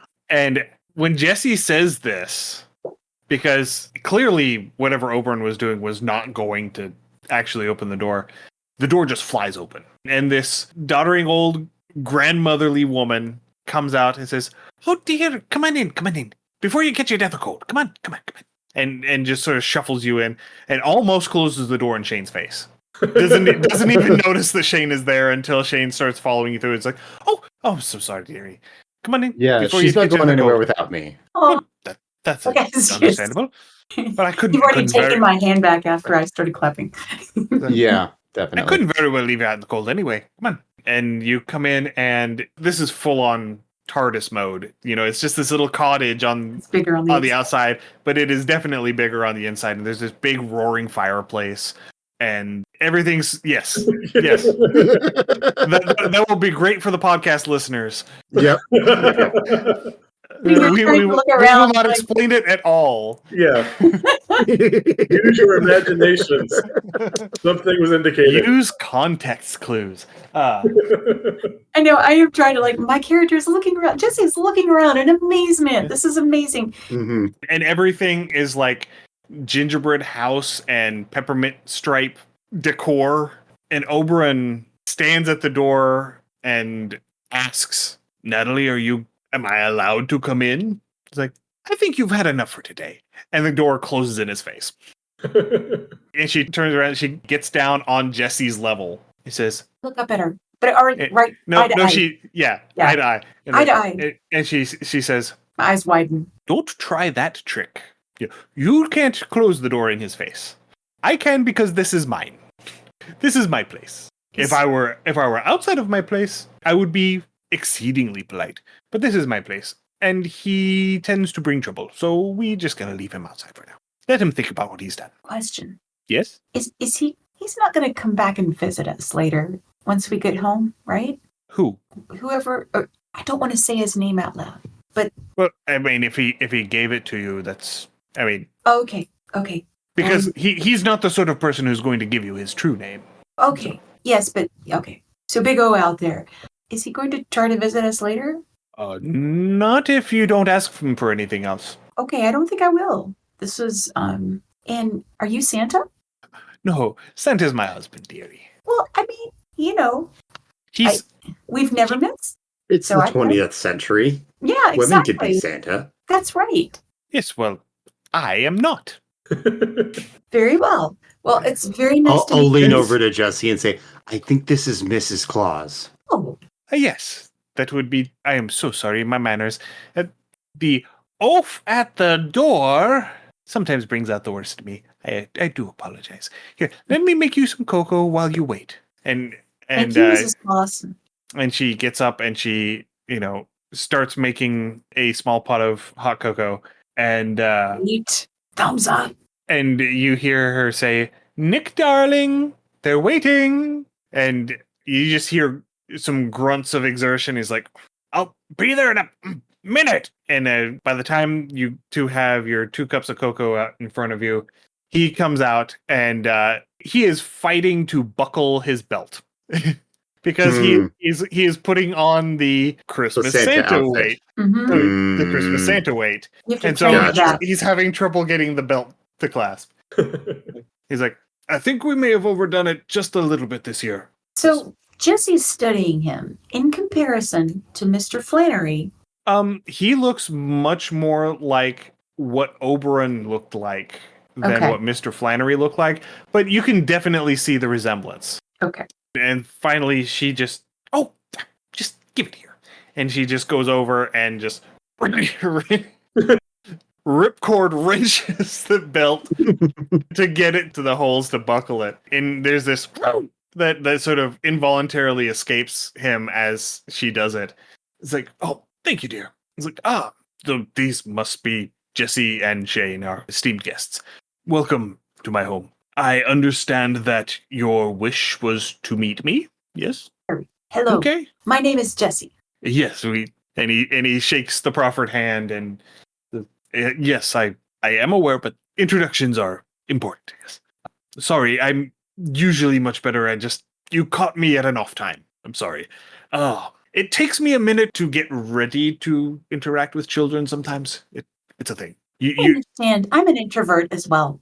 Yes, that's part of the reason why I go around at night whenever everyone's asleep. Because then I don't have to interact with them. See, it's a win-win for all of us. So, you have met me. It is nice to meet you too. It's nice to meet you. Shane, do you have anything you want to ask him about? Honestly, I don't know what to make of any of this. I think Shane is a little dumbfounded right now. So The fact that Santa is real and he's sitting in his house. yeah. In addition to getting teleported and all of that. Jet Yeah. lag's a thing. It's a lot to take in a very short period of time. Yeah, I don't. So you're real. As real can be. I think Oberon and he said maybe Krampus had taken some of our friends. Well, not our friends, but kids from our town. Are they going to be okay? Are they hurt? Krampus, you said. That's what Oberon said. Well, I don't know how Oberon managed to get Krampus to come out of retirement for such a thing. I will have to ask him about that next time. So is there someone else that Oberon would have, I don't know, Oh, no. kidnapping the naughty kids from our town? See, Oberon is one of the She, and they are not capable of telling lies. So if he said that he was working with Krampus, then that means that he was working with Krampus. Or at least an entity who called itself Krampus and who he believed to be Krampus, and to where he is not, he cannot knowingly tell a lie. Right. So yes, he is working with Krampus. Well, that just sounds like really dangerous for a lot of kids in our town, but I guess if we're going to be safe, then it's okay for us. Oh, there's nothing safe about Krampus. Oh no, Holly's big brother. And Josh, we left him in the hall. Oh gosh, he's alone with Krampus and he's a nice guy. That's terrible. Well, I mean, if he's on the nice list, then Krampus won't mess with him. Questionable. Those are the rules.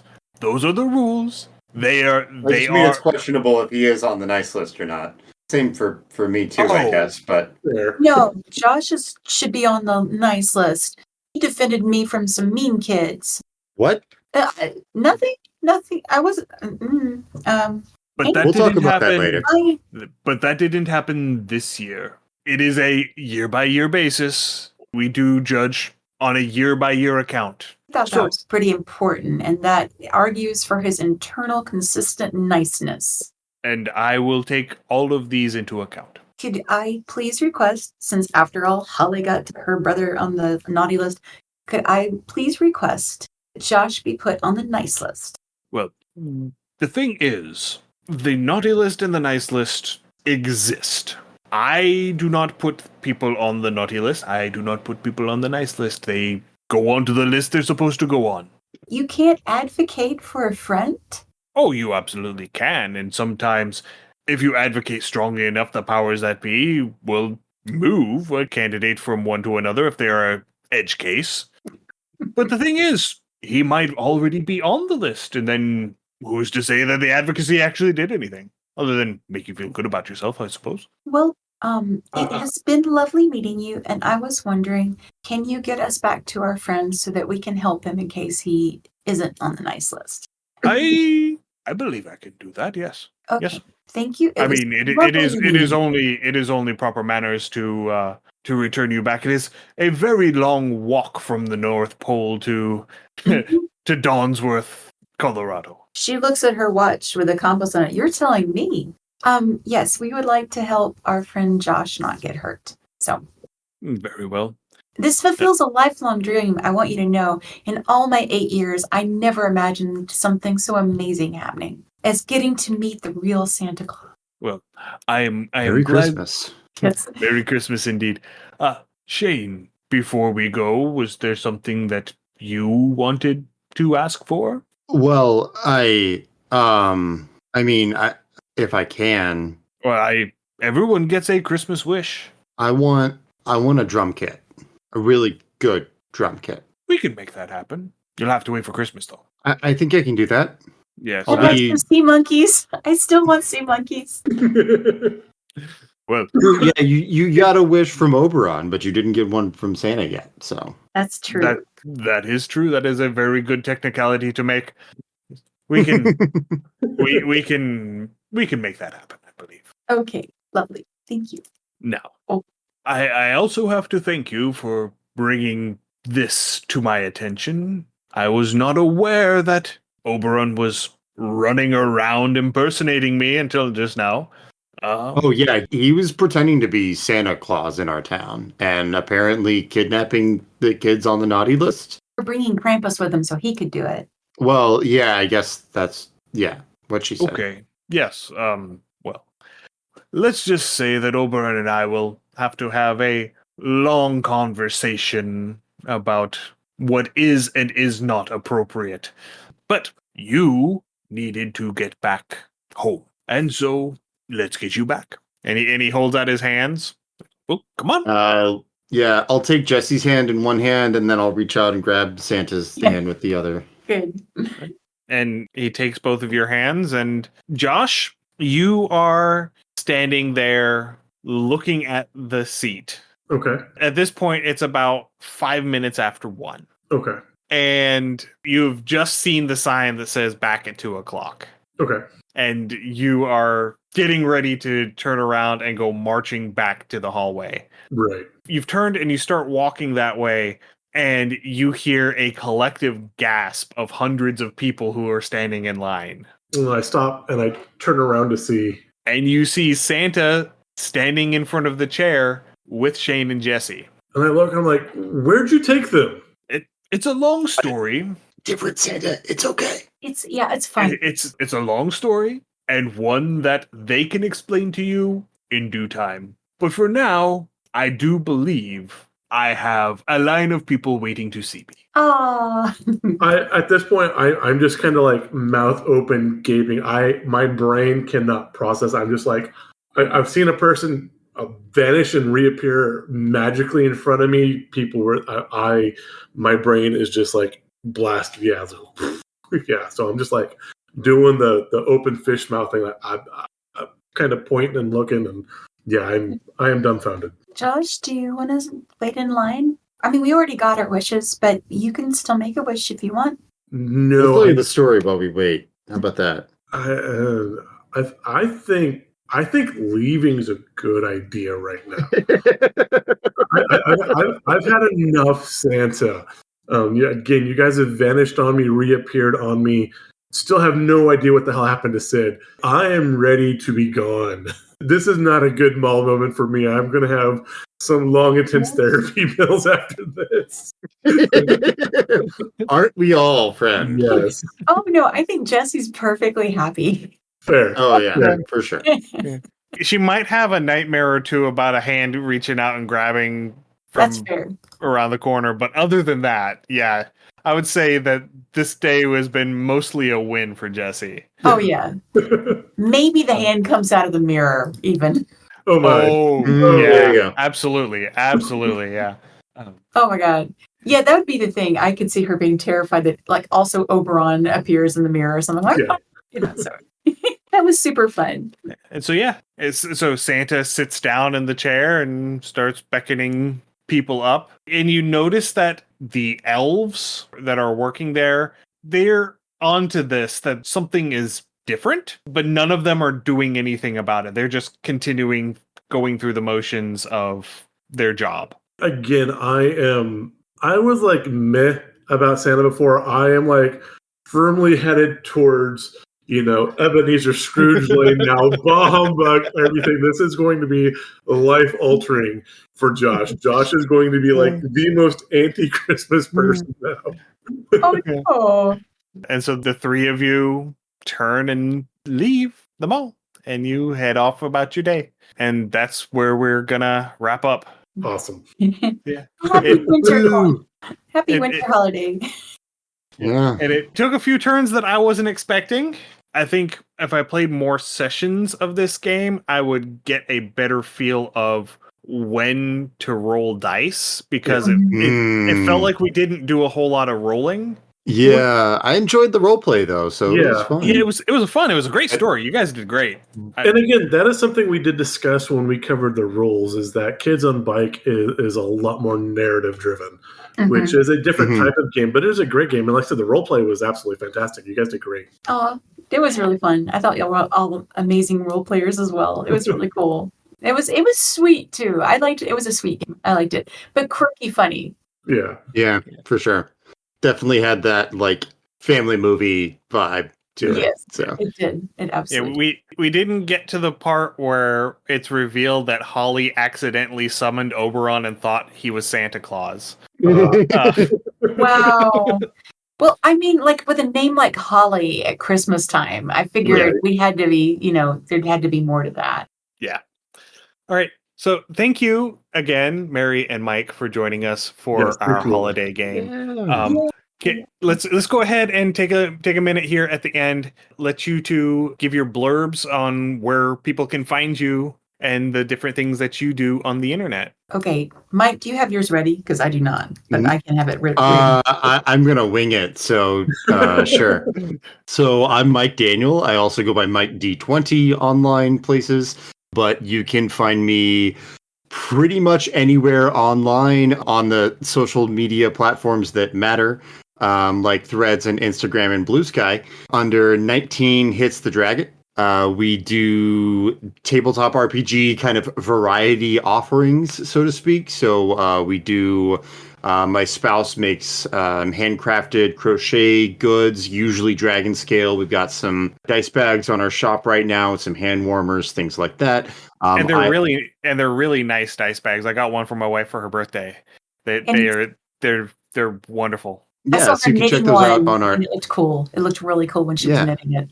Great. Yeah, you can check those out on our Etsy shop or on our Ko-fi page. Again, that's 19 Hits the Dragon pretty much anywhere. I am also a pro GM, so if you want to try out, Kids on Bikes or Dungeons and Dragons or Pathfinder, Cyberpunk Red, Savage Worlds, all of that, I host games through startplaying.games.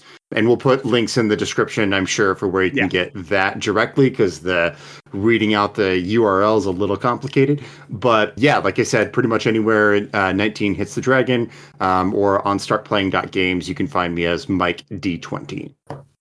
Okay, and I am Mary Crowell.